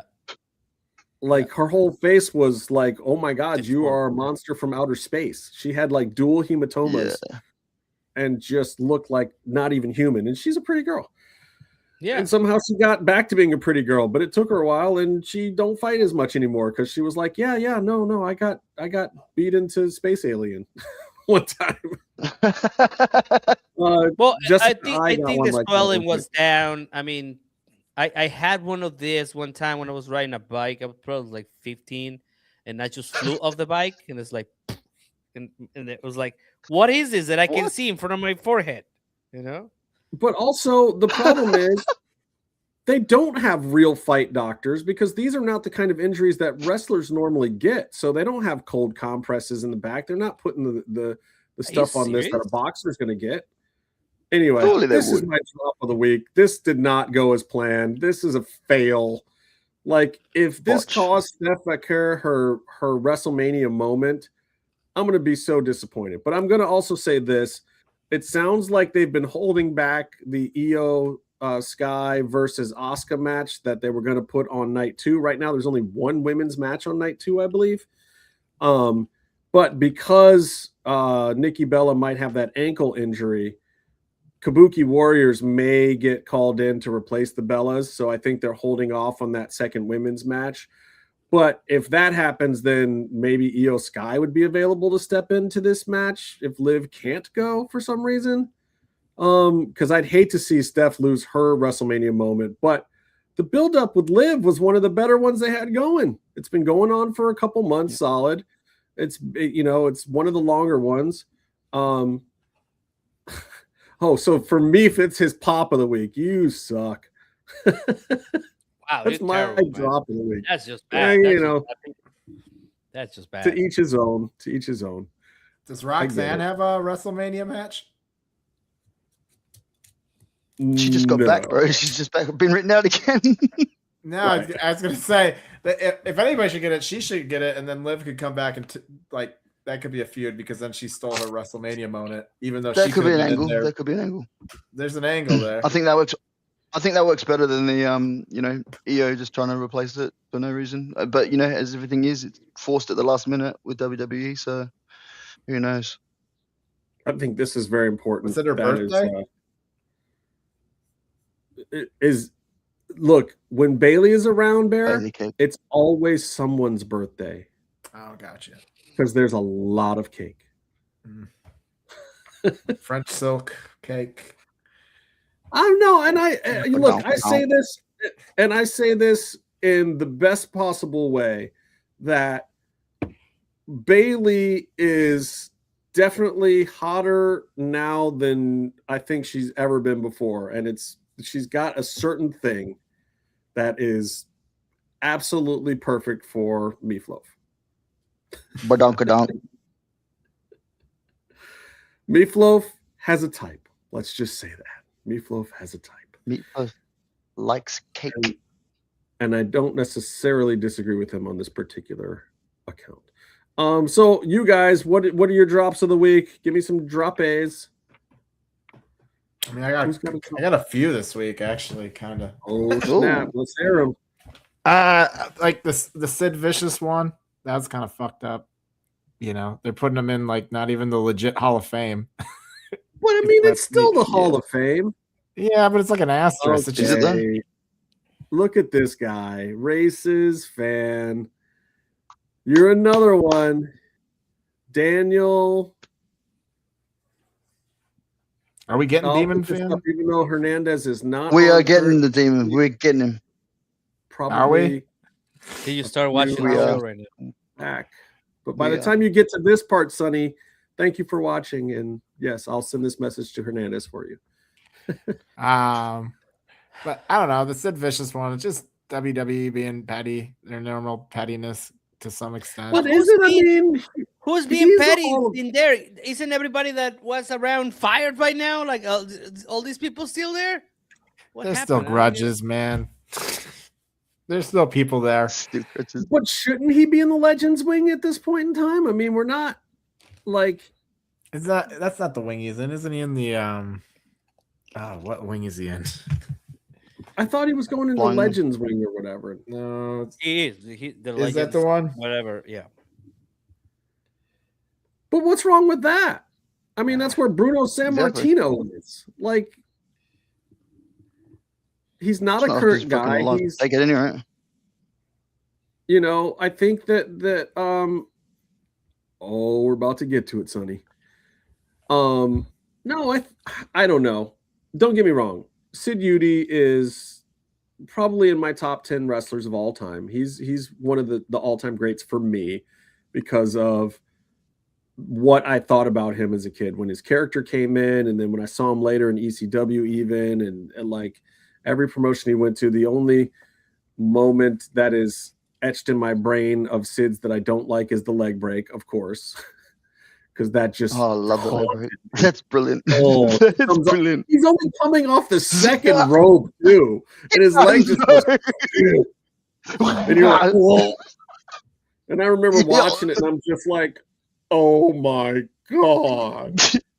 It's haunting, man. It's haunting. To it in Glow, where they just showed it over and over again, where this cheerleader girl broke her leg, and they didn't have They couldn't fill time with the other matches, so they just showed it like 20 times on Glow.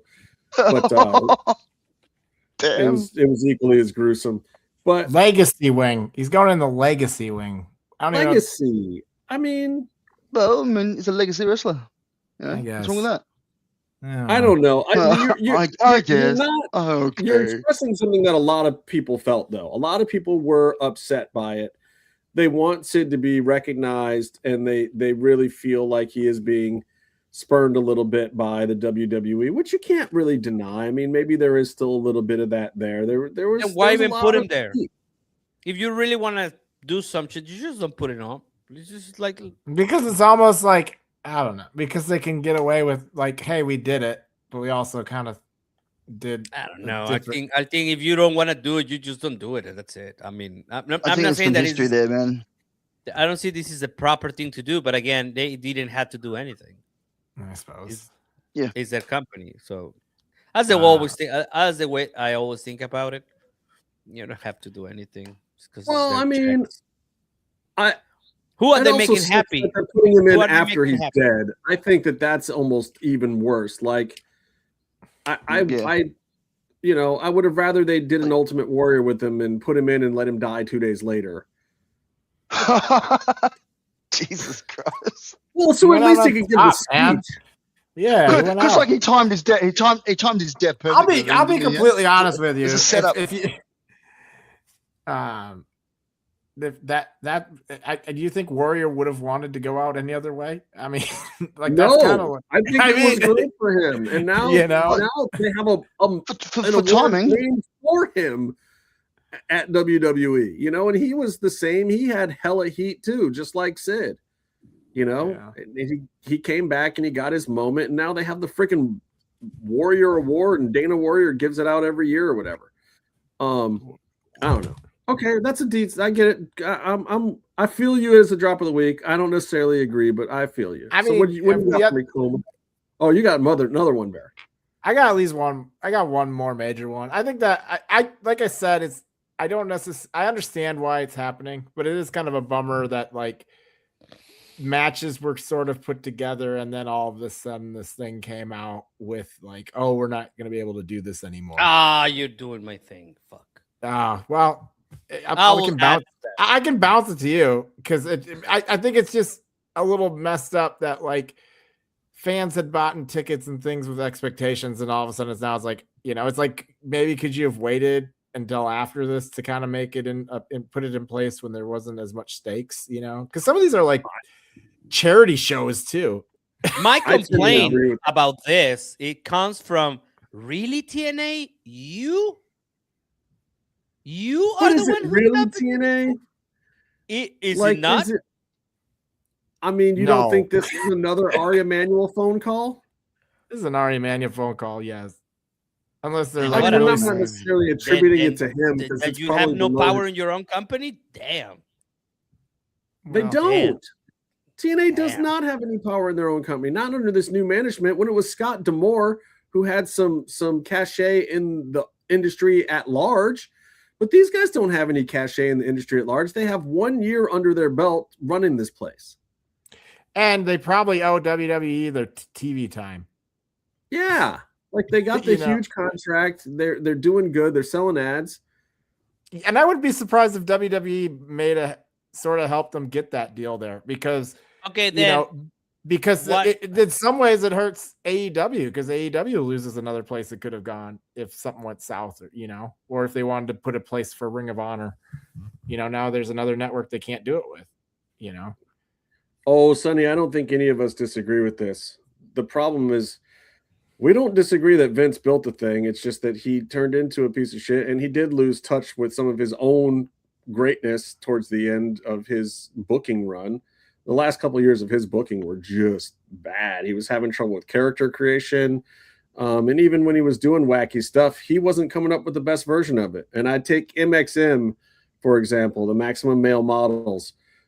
They could not figure out how to make that work in WWE, and it's a total Vince idea.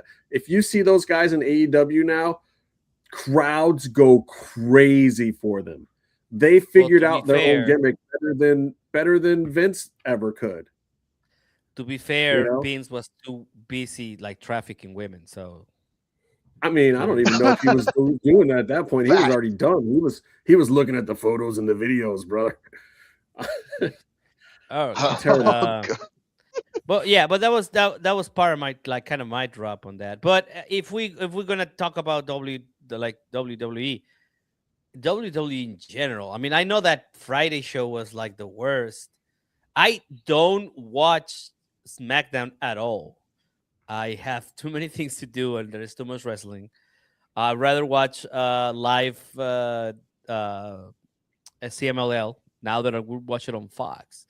But damn, that was something else. Like on the lows of lows. That was like, what was that? The taser thing at WCW. I don't know. I don't know. It was that was really bad all around. I don't know. I'm bummed. I'm bummed out. Like I used to care so much about WrestleMania and the lead up to it. Now it's just like, can we just get over it so that they will start doing something for next year? That's where I'm at right now. And we're probably gonna have to do both nights on this channel so you guys can enjoy my crying reactions to everything that's gonna happen. You guys are gonna love this. That's what I'm gonna tell you. I think it's gonna be better than you think, but we'll get to it. Yeah. That's my drop. It's always the secret square balls. I mean, there's the ups and flows of it all, right? AEW had its kind of peak and then it tapered off and the bloodline stuff really took off and everybody was like, look how great Triple H is as a booker and everything. And then now WWE's kind of gone down and AEW's kind of slowly coming back up a little bit. And it's like, I don't know. We'll see. I mean, WWE's got to do something come out of Mania. They got a hot mess on at least one of their shows. Is just they've trashed their own product on their own product. Right. What is going on? That's what I'm talking about. Like, what is even going on anymore?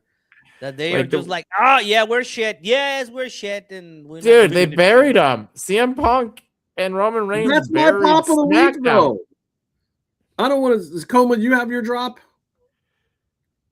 Yeah, no, mine comes in more in the form of a question because I seen it pop up on socials this week. It was who do you think deserves to be in the WWE Hall of Fame that hasn't been put there already? If I can just pitch that to you guys, because my question is, why hasn't Owen Hart been inducted yet? I'm just curious. Oh, drama. Oh wow, you want to? I don't know. There's some YouTube videos you could watch on that one for sure. Yeah, there's. I'm sure there are, but I mean, there's a lot of opinions. Yeah, definitely. I'm just curious because I think one of the big ones though is that his widow is now really in AEW basically. Now I don't think they have a whole tournament over. Like I don't think she's wanted anything.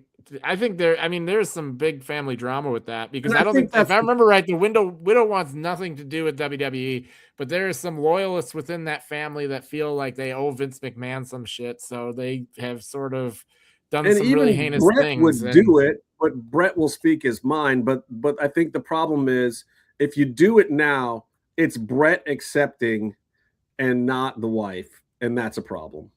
Yeah. Oh, so yeah, for sure. Now I think they're really shying away from it because of that, let alone some of the other issues. Well, there's some like really, oh God, there's some stuff that happened after with the wrongful death suit and the family and moving documents and things like that really screwed over Owen's widow. And I think it's just WWE. She definitely does not want it. And I just don't think... no offense to the widow, to the family, and anybody extended from Owen Hart, but we're talking about Owen Hart here as a wrestler and what he did for the company, not the shit that comes around it after his death. Like if Owen Hart was still here right now and this never took place, obviously it's going to be a different story, and we can say who, when, what, where. But I mean, we're talking about Owen Hart as a wrestler. Yeah, but it's tough to separate the ending and the gross negligence of it all. I mean, it just and it's a thing that it's murky, is what you're saying. Yeah, it's murky, but also I think it's beyond murky. I think it's Papa Shango's in the WWE Hall of Fame, and Owen's not. like literally the Godfather's in there. I think Yeah. if Which, they, don't I get me think wrong, if Pimpin' they ain't easy, though. wanted, Pimpin' ain't easy. right. I But also, Oh, like, think if there was a universal we want it to happen, it would happen. And I think there's some very big dissenting voices that would, yeah, exactly. And I think that's there's the some, long and short of it. At and this then point in and time. then you're bringing attention back to the death, because then Right. she's going to go on media and start saying, I didn't like this and everything like that, and this is why, and it's going to be sort of bad press. And I mean, man. I hate to say it because he deserves to be in there, and I think everybody knows he deserves to be in there, but I think there is some major drama between the family. But yeah, they would have to find a way to slide him into the legacy wing at a point in time where she was on board with it. Yeah. And it might It's honestly happen. like Like, fighting. you never Fighting. seen it It's like in fighting over a will, man. That's what it feels like. Yeah. You know what I mean? Except It's, for if one of the people fighting over the will was sort of partially responsible. Yeah, I'm gonna give you that's guys the biggest problem, I guess. Yeah, One of exactly. I'm Because gonna give you also guys my it's pop like of the giving week them- because Yeah. I know you guys aren't going to agree with it, but my pop of the week is the CM Punk promo. Anytime that you can go out on your company's show and say that your company's pricing is incorrect, that gets a pop of the week from me. I don't know if they planned it because they want to bring it down and they want to play it through a character's eyes. I don't know if they're that brilliant to do that. I don't know if it was CM Punk in business for himself. I don't know if it's Triple H getting back at them because he's tired of them mucking in his WrestleMania shit when he just got it figured out in the first place. I don't know where it came from, but the CM Punk promo, which was about 20 minutes, I thought was a masterclass for a couple of reasons. A, the what thing. He gets it out of him, and he breaks the cadence and moves on. Masterful, difficult to do. Cody can also do it. You know, these guys have figured out how to do this shit. And then going into the criticizing the product, but not criticizing the product the way that Pat did. Pat said flat out that the show wasn't good without guys from the Attitude Era, which, by the way, Randy Orton isn't one of. I know Randy's old, he's been around a long time, but Randy's from the Ruthless Aggression era, people. Yeah. Randy had nothing to do with The Rock and Stone Cold and Undertaker and those guys. He was the product after that with John Cena and those guys that Triple H was bringing up when DX was almost on its last. I think I brought this up one time before. Like the actual what's called the era the era of this what's called the Attitude Era was a very short period of time. But that's when Randy came in. Randy was not in the. Yes, I've said this before. Like it's a very short period of time. It is not like it lasted from like 96 to 2010. No, it was very short. It was like 98, 2002. By 2002, it was basically over, and that's when you start to get Ruthless Aggression era and Randy and those guys come in and whatnot. You want to know the irony of that promo, though? The irony of that promo is that two things that are very ironic about this promo. Then one is that he basically sort of takes a shot at, I think, AEW, where he's like, I don't want to see a bunch of 5'5" wrestlers doing Iron Man match. He says that shot was at Carmelo and Ilya Dragunov. But also, Carmelo and Ilya Dragunov are there to represent that style that Tony Khan has been doing. So it is still a shot at AEW. Here's the ironic part. Which company right now is currently running more Attitude Era stars? Oh, it's definitely AEW. We got Chris Jericho, Christian Cage, Edge, Dustin Rhodes.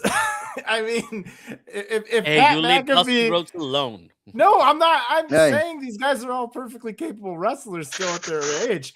But if Pat McAfee was right about the Attitude Era being what's bringing the viewers in, then AEW should be gangbusters right now. Yeah, look, of Attitude Era wrestlers, Dustin, Billy Gunn, and Jericho were actually in the end of the Attitude Era. They weren't even at the beginning of it. They were at the end of it. Again, yes, very end of it. But they were in it. Billy Gunn was in it the whole time. I mean, that dude's a million years old and still a machine and jacked. And He's an ass man. I don't want to ask how he's able to do it because I don't know if we want to know, but he's the real life Wolverine. Like, he was created in a laboratory by some military genius somewhere. But yeah, they were actually in it. So yeah, they should. You're right. AEW is the one that has those guys. But I liked the McAfee promo. That wasn't my pop of the week. It was the CM Punk one. But I liked what Pat did. And it did two things. The first thing that it did was it fixed a problem, which was the whole reason that they wanted to inject somebody in the first place, which was Randy Orton was not getting booed. This whole program was backfiring, and it was cutting Cody's time short, which is bad for business. Everybody can want Cody Rhodes to turn heel all day long, but if you love wrestling, you do not want to turn Cody heel. Half of the business is being supported by Cody Rhodes being a babyface right now, guys, and it is not good for the overall business for him to be a heel. This is one of the reasons why they fought it so long with Roman Reigns. And the only way that they were really able to do it was because of the fact that the whole business was in the shitter after the pandemic anyway, or they still wouldn't have turned Roman Reigns. And it created the most interesting thing that they've had going for them in like 2 decades. But they were already in the shitter, so it was okay, because if they had just turned him out of nowhere, the amount of casual fans that even when Roman was getting booed out of the crowds that were still supporting him, and the merchandise he was selling, and the way that he was able to go out and do public appearances and prop the company up the same way that Cena did, you got to understand that is so big for the business. And Cody Rhodes is that guy. They don't have another one right now. There isn't another guy that can do that. Seth's trying. He's not that guy. Roman Reigns has done it, and he's tired, and they still send him out to do it. They still don't believe CM Punk can do it because of the fucking Tony Khan press conference that CM Punk ruined. He's proven that every now and then he'll just go off, which is good for wrestling business, but not good for entertainment business. It's still Cody Rhodes. And bringing Pat McAfee in to take all this heat, whether it was fucked up or not, Randy Orton is actually getting booed now. He didn't get booed at all. He was in St. Louis. He's at home. And they found a way to create a segment that got that character heat in his hometown. It wasn't him. He tried. He did his little thing at the beginning. Fans were kind of... Yeah. And then Cody comes out later and doesn't quite get the full reaction. But that's because the fans didn't. The fans went into that arena expecting to cheer Randy Orton. They got thrown this Pat McAfee thing, and by the end of the show, they're still 3/4 cheering Cody, but they hadn't intended to cheer Cody at all. They were going to boo Cody out of the building. Every wrestling pundit in the planet, including myself, a week before this thing happened, was saying, "Oh my God, Cody's going to get booed out of Allegiant Stadium as the babyface." This isn't working. This Pat McAfee thing fixed it. Does it make sense? Should he have been the guy? Should it have been Ric Flair? Should it have been Vince McMahon? Should it have been Triple H himself? There's a million people. Should it have been Stephanie? Whoever. And they might still throw another person in this thing. A lot of the old timers think that, oh my God, it's Randy Orton and Cody Rhodes. This has been brewing for 20 years. It's been brewing for 20 years to you because you know it. Netflix is a whole new global audience that doesn't know shit about Randy Orton and Cody Rhodes. They don't know that Cody Rhodes used to carry Randy Orton's bags, and they're not telling a very good version of that story. But shouldn't that be on WWE to tell that story? Because they have it. It's there. It's in I mean, they have all that stuff to work with. I mean, they blew it though. They blew it. Yeah, I know, but this is just letting them get off the hook because they blew it. Because it should have been an easy one to do. They had the stuff there to do it, you know. But I'm saying maybe they still did it. The Pat McAfee thing worked. The ratings went back up. They were in the shitter the week before, the lowest rated SmackDown in like 10 years. And then this week, they're back up to the highest rated SmackDown they've had in the last 10 months. So it worked. People are booing Randy Orton. People are watching. People are more interested in WrestleMania now. They want to see how it's going to play out. Sometimes controversy creates cash. It's not going to sell more tickets, but it might get more people to watch on ESPN. And they got to make ESPN happy now. So now they got Pat McAfee on one of the top-rated ESPN shows talking about WrestleMania every single day. They've got fans going, what the hell's happening? They got people finally booing Randy Orton as the bad guy. They got people liking Cody Rhodes again and feeling like, once again, Cody Rhodes is getting screwed over heading into WrestleMania. So now we got to cheer for Cody. It's kind of working. And then CM Punk getting involved on Monday. You know what, bro? I'm going to say you're not convincing anyone on this panel. I'm like, I'm sorry, but I just like. Hey, listen, he had me at corporate synergy.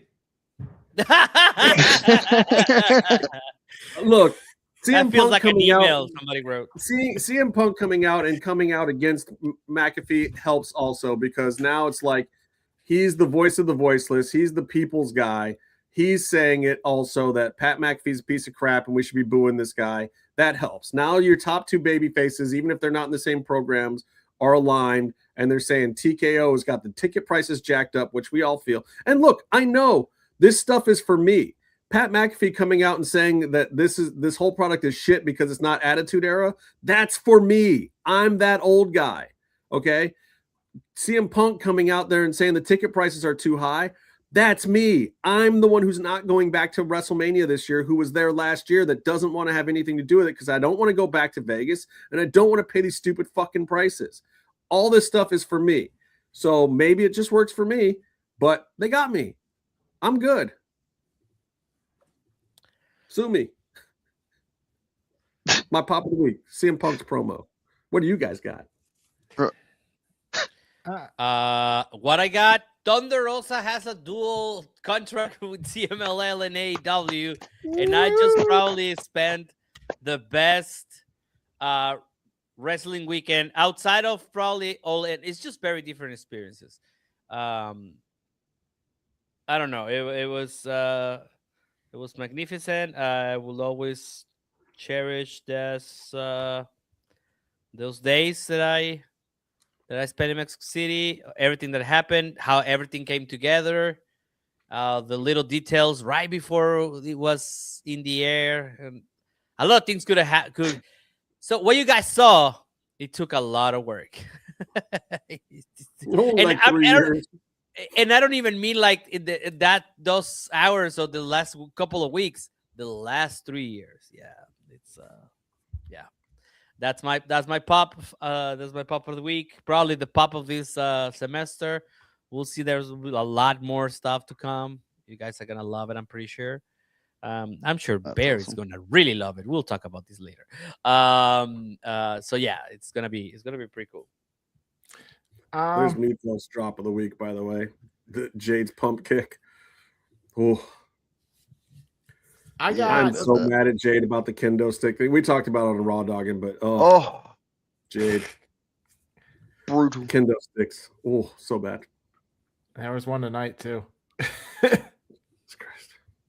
What do you got for me, Comatose? You got a pop? What have I got for you? I've got something that actually should have intertwined with my drop as well, because the pop was getting excited about even more about the Ober-Brock setup, and then the drop should have came back in when they cut off the TV at the time when it was just about to get good.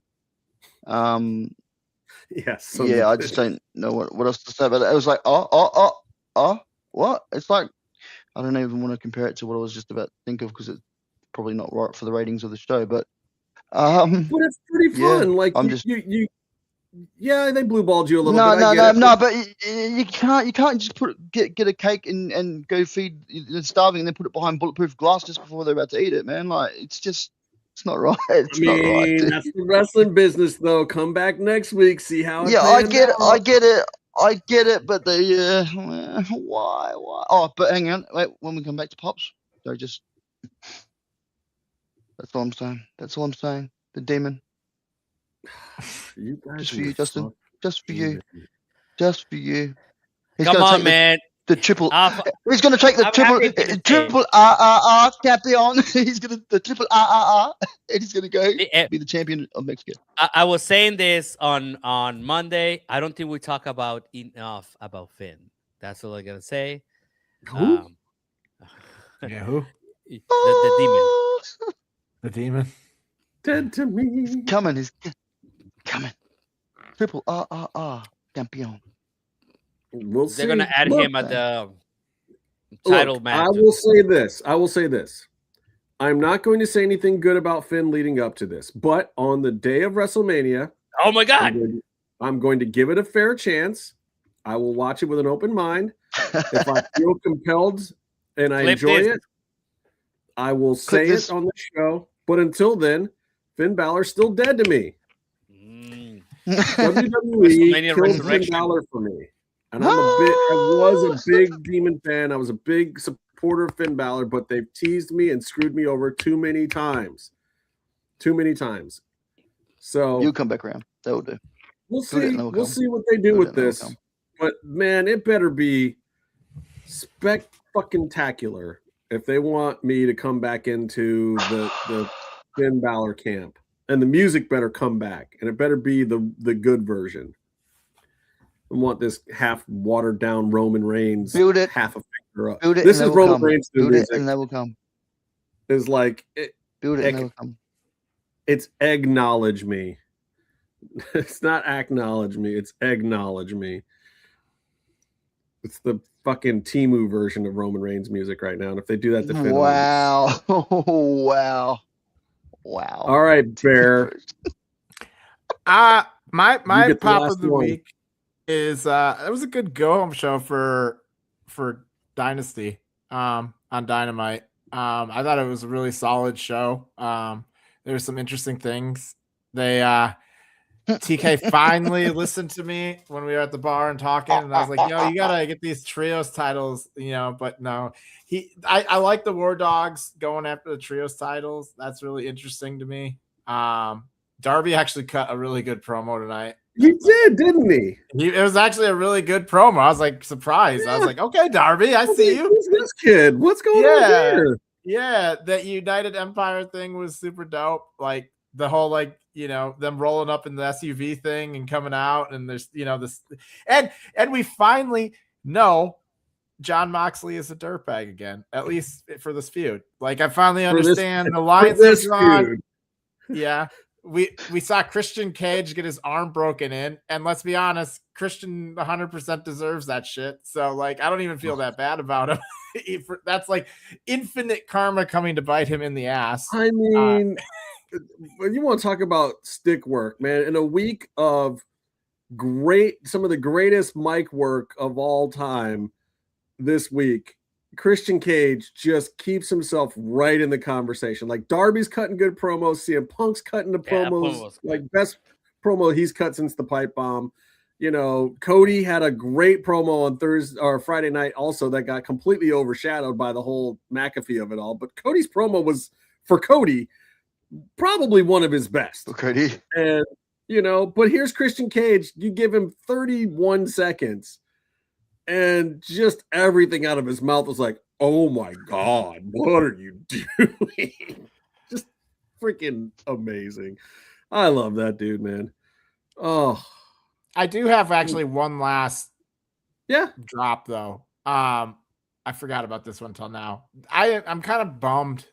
They did the whole Acclaim thing outside of AEW.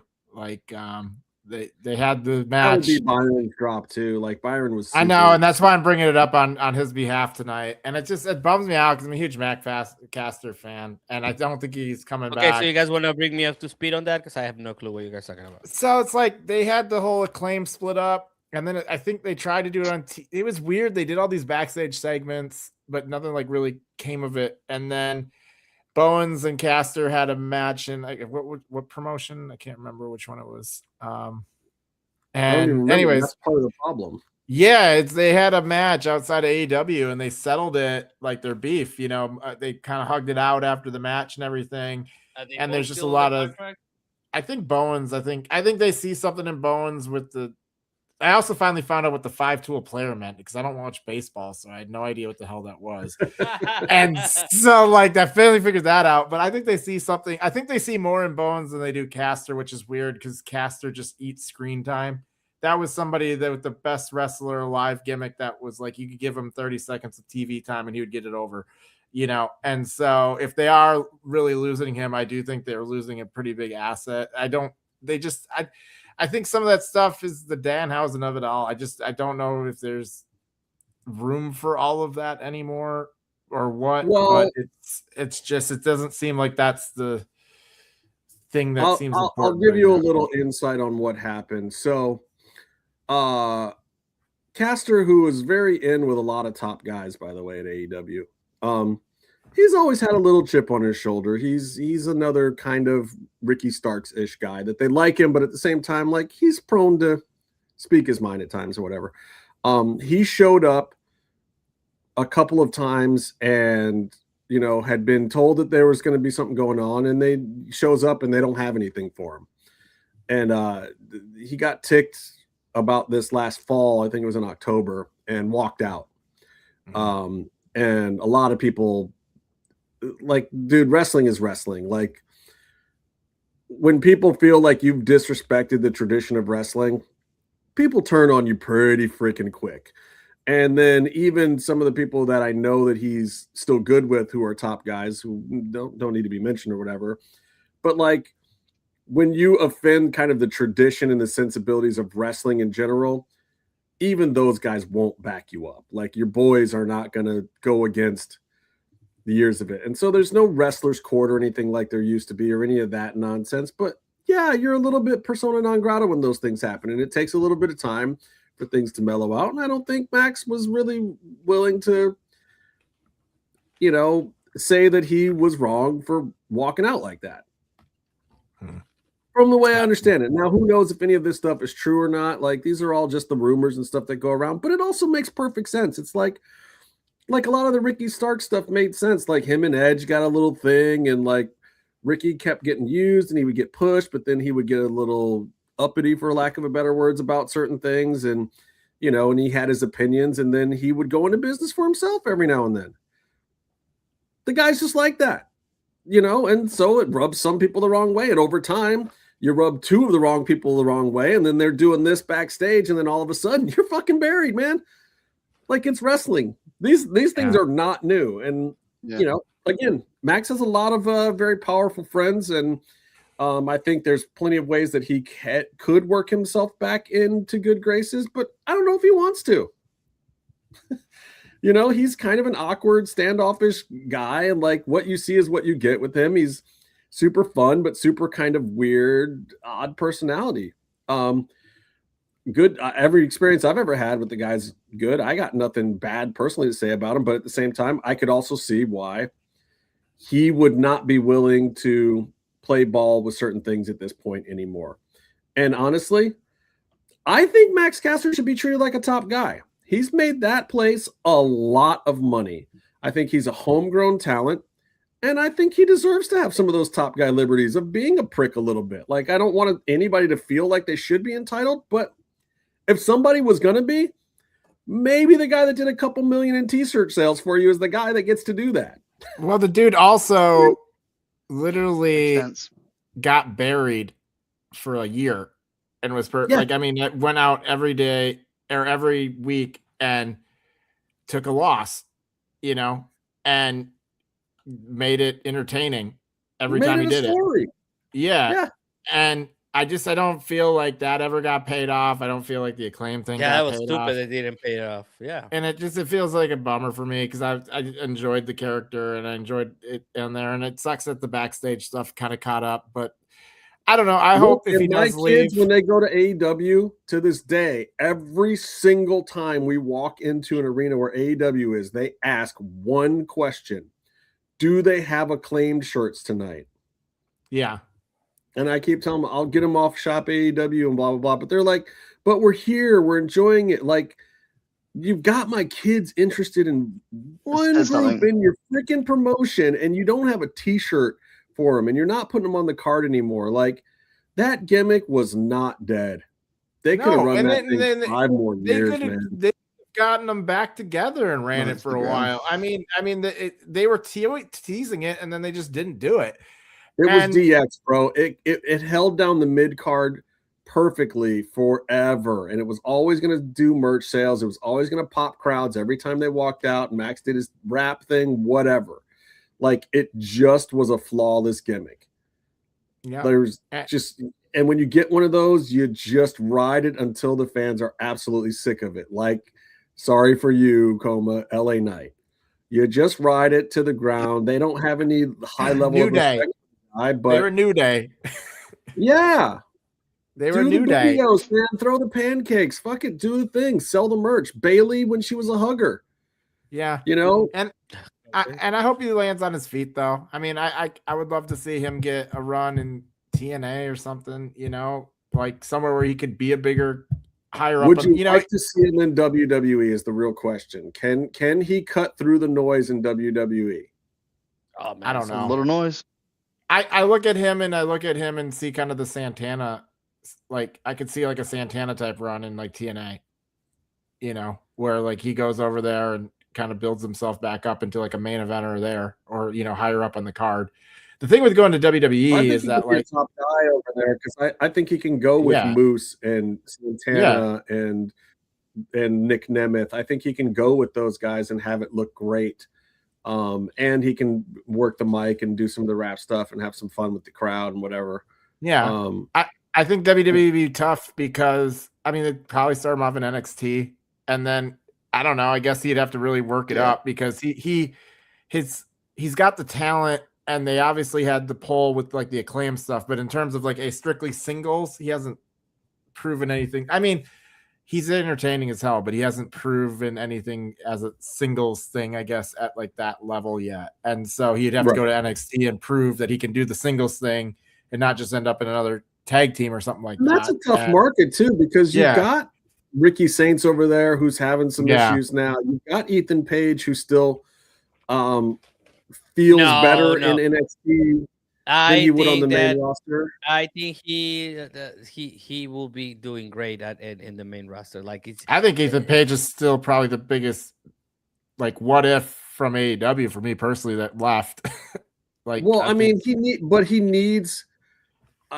I think that NXT is doing him good right now because I think when he comes up to the main roster, it has to be a demand from the audience for him to come up. Otherwise, he's going to be fucking Grayson Waller, and that's bullshit. Yeah, nobody demanded for Danhausen to be there, and he's been a fucking home run.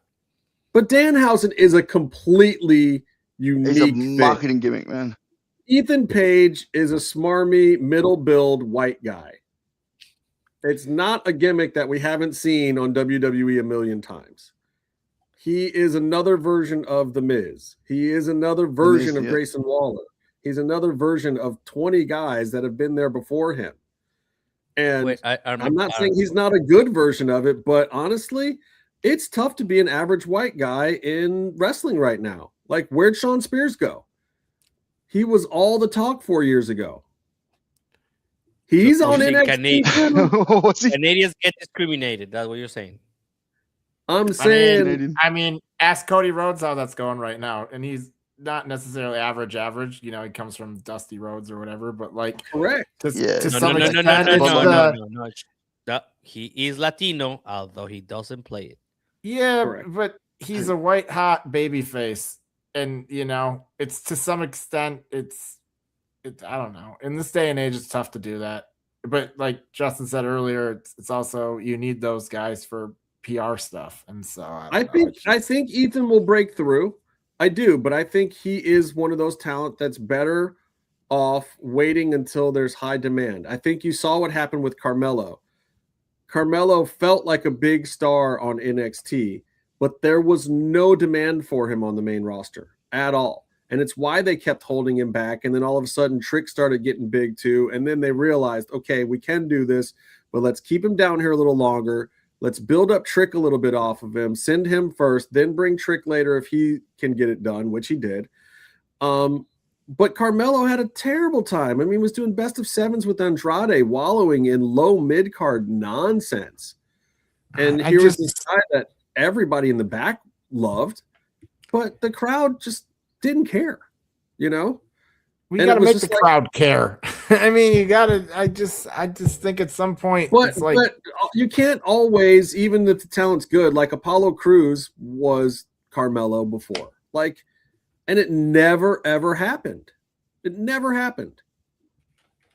Sometimes it doesn't happen. Though. Sometimes it doesn't happen, and sometimes they don't resonate with the crowd, and then you kind of have to ask yourself, like, what's the deal? Is it the writing or is it the person that's well, look, I think they're still trying with Carmelo. I think he's still getting there. I think Trick being up there is going to be a boost for him, even though he was the one leading the pack originally. I think Trick's going to actually pull Carmelo up now, if anything. And I think, honestly, if they're smart, they put them back together. It needs to happen on both sides of the card too, you know, like his performances say one thing, you know what I mean, but then it's the storyline which, you know, it hooks you into what professional wrestling is as well. So it's kind of like you need to have the character and the performance consistent. That's all. And a year ago, I would have said Ricky Saints should be on the main roster, but I think his NXT run might be ruining it for him. But that's Ricky Saints, man. Ricky Saints has always sort of had there's a point. It's not even to say he's cursed to himself half the time. I think it's that he has there's a ceiling that he can't get past to some extent. Yeah. And like, I don't 100% know what it is. I think he's sort of like in the LA Knight sphere of like, he can kind of get over a bit of stuff to get him over that, like, most, you know, but to be fair, you also need those guys, you know, not everybody can be the top of the card, but at the same time, you need people to shit on, right? You need people to I think that's the problem with Saints, is that he always thinks that he should be above where he's at and never just says, I'm going to be here and do the work and put the time in and see where it goes, you know. Well, and here's why he's not in the same stratosphere as LA Knight, because he didn't make $1 million on merchandise last year, and LA Knight did.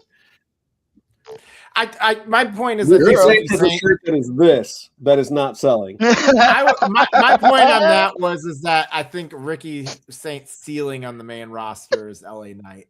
You know, I mean, if that's about is like where he would be if he got on the main roster. He would probably get to about the LA Knight level in terms of like, he'll maybe get a nice. I don't even know. Like, I think LA Knight will actually get one of the world titles at some point. I don't know that Ricky Saints ever could.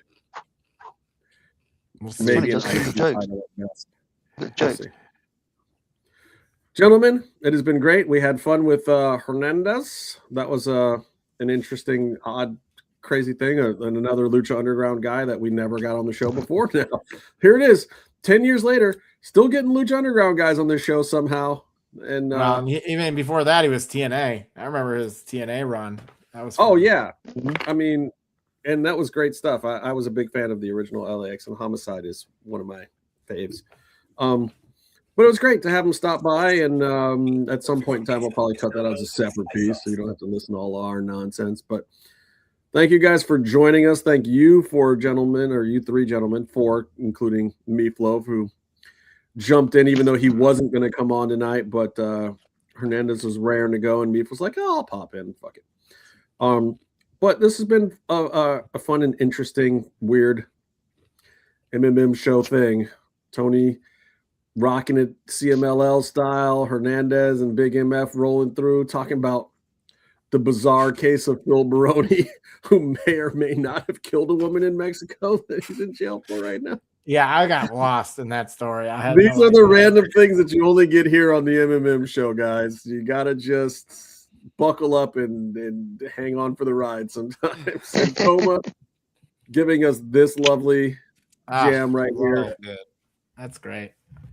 You know, I need a hat that has the barriers. All that, and we talked about Owen yes, Hart. You should get that, bro. That would be amazing. I'm gonna try. I'm looking for it. Yeah. I'm still mad I didn't think about doing the heart thing in real life. Next time. Oh, I'm just gonna. Let's go. I gotta just leave this one up here. I gotta just do that. Yeah. And we'll go out on that. And You haven't got the initials on the hat yet. I did. I said BB4TK. Oh, I missed that. I thought it was like a. Oh, Jesus. Yeah, that's great. This is too damn good. Not Jesus. That was last week. This is a whole other thing. We know how you think of him now. It's all right. Until next time, BB4TK.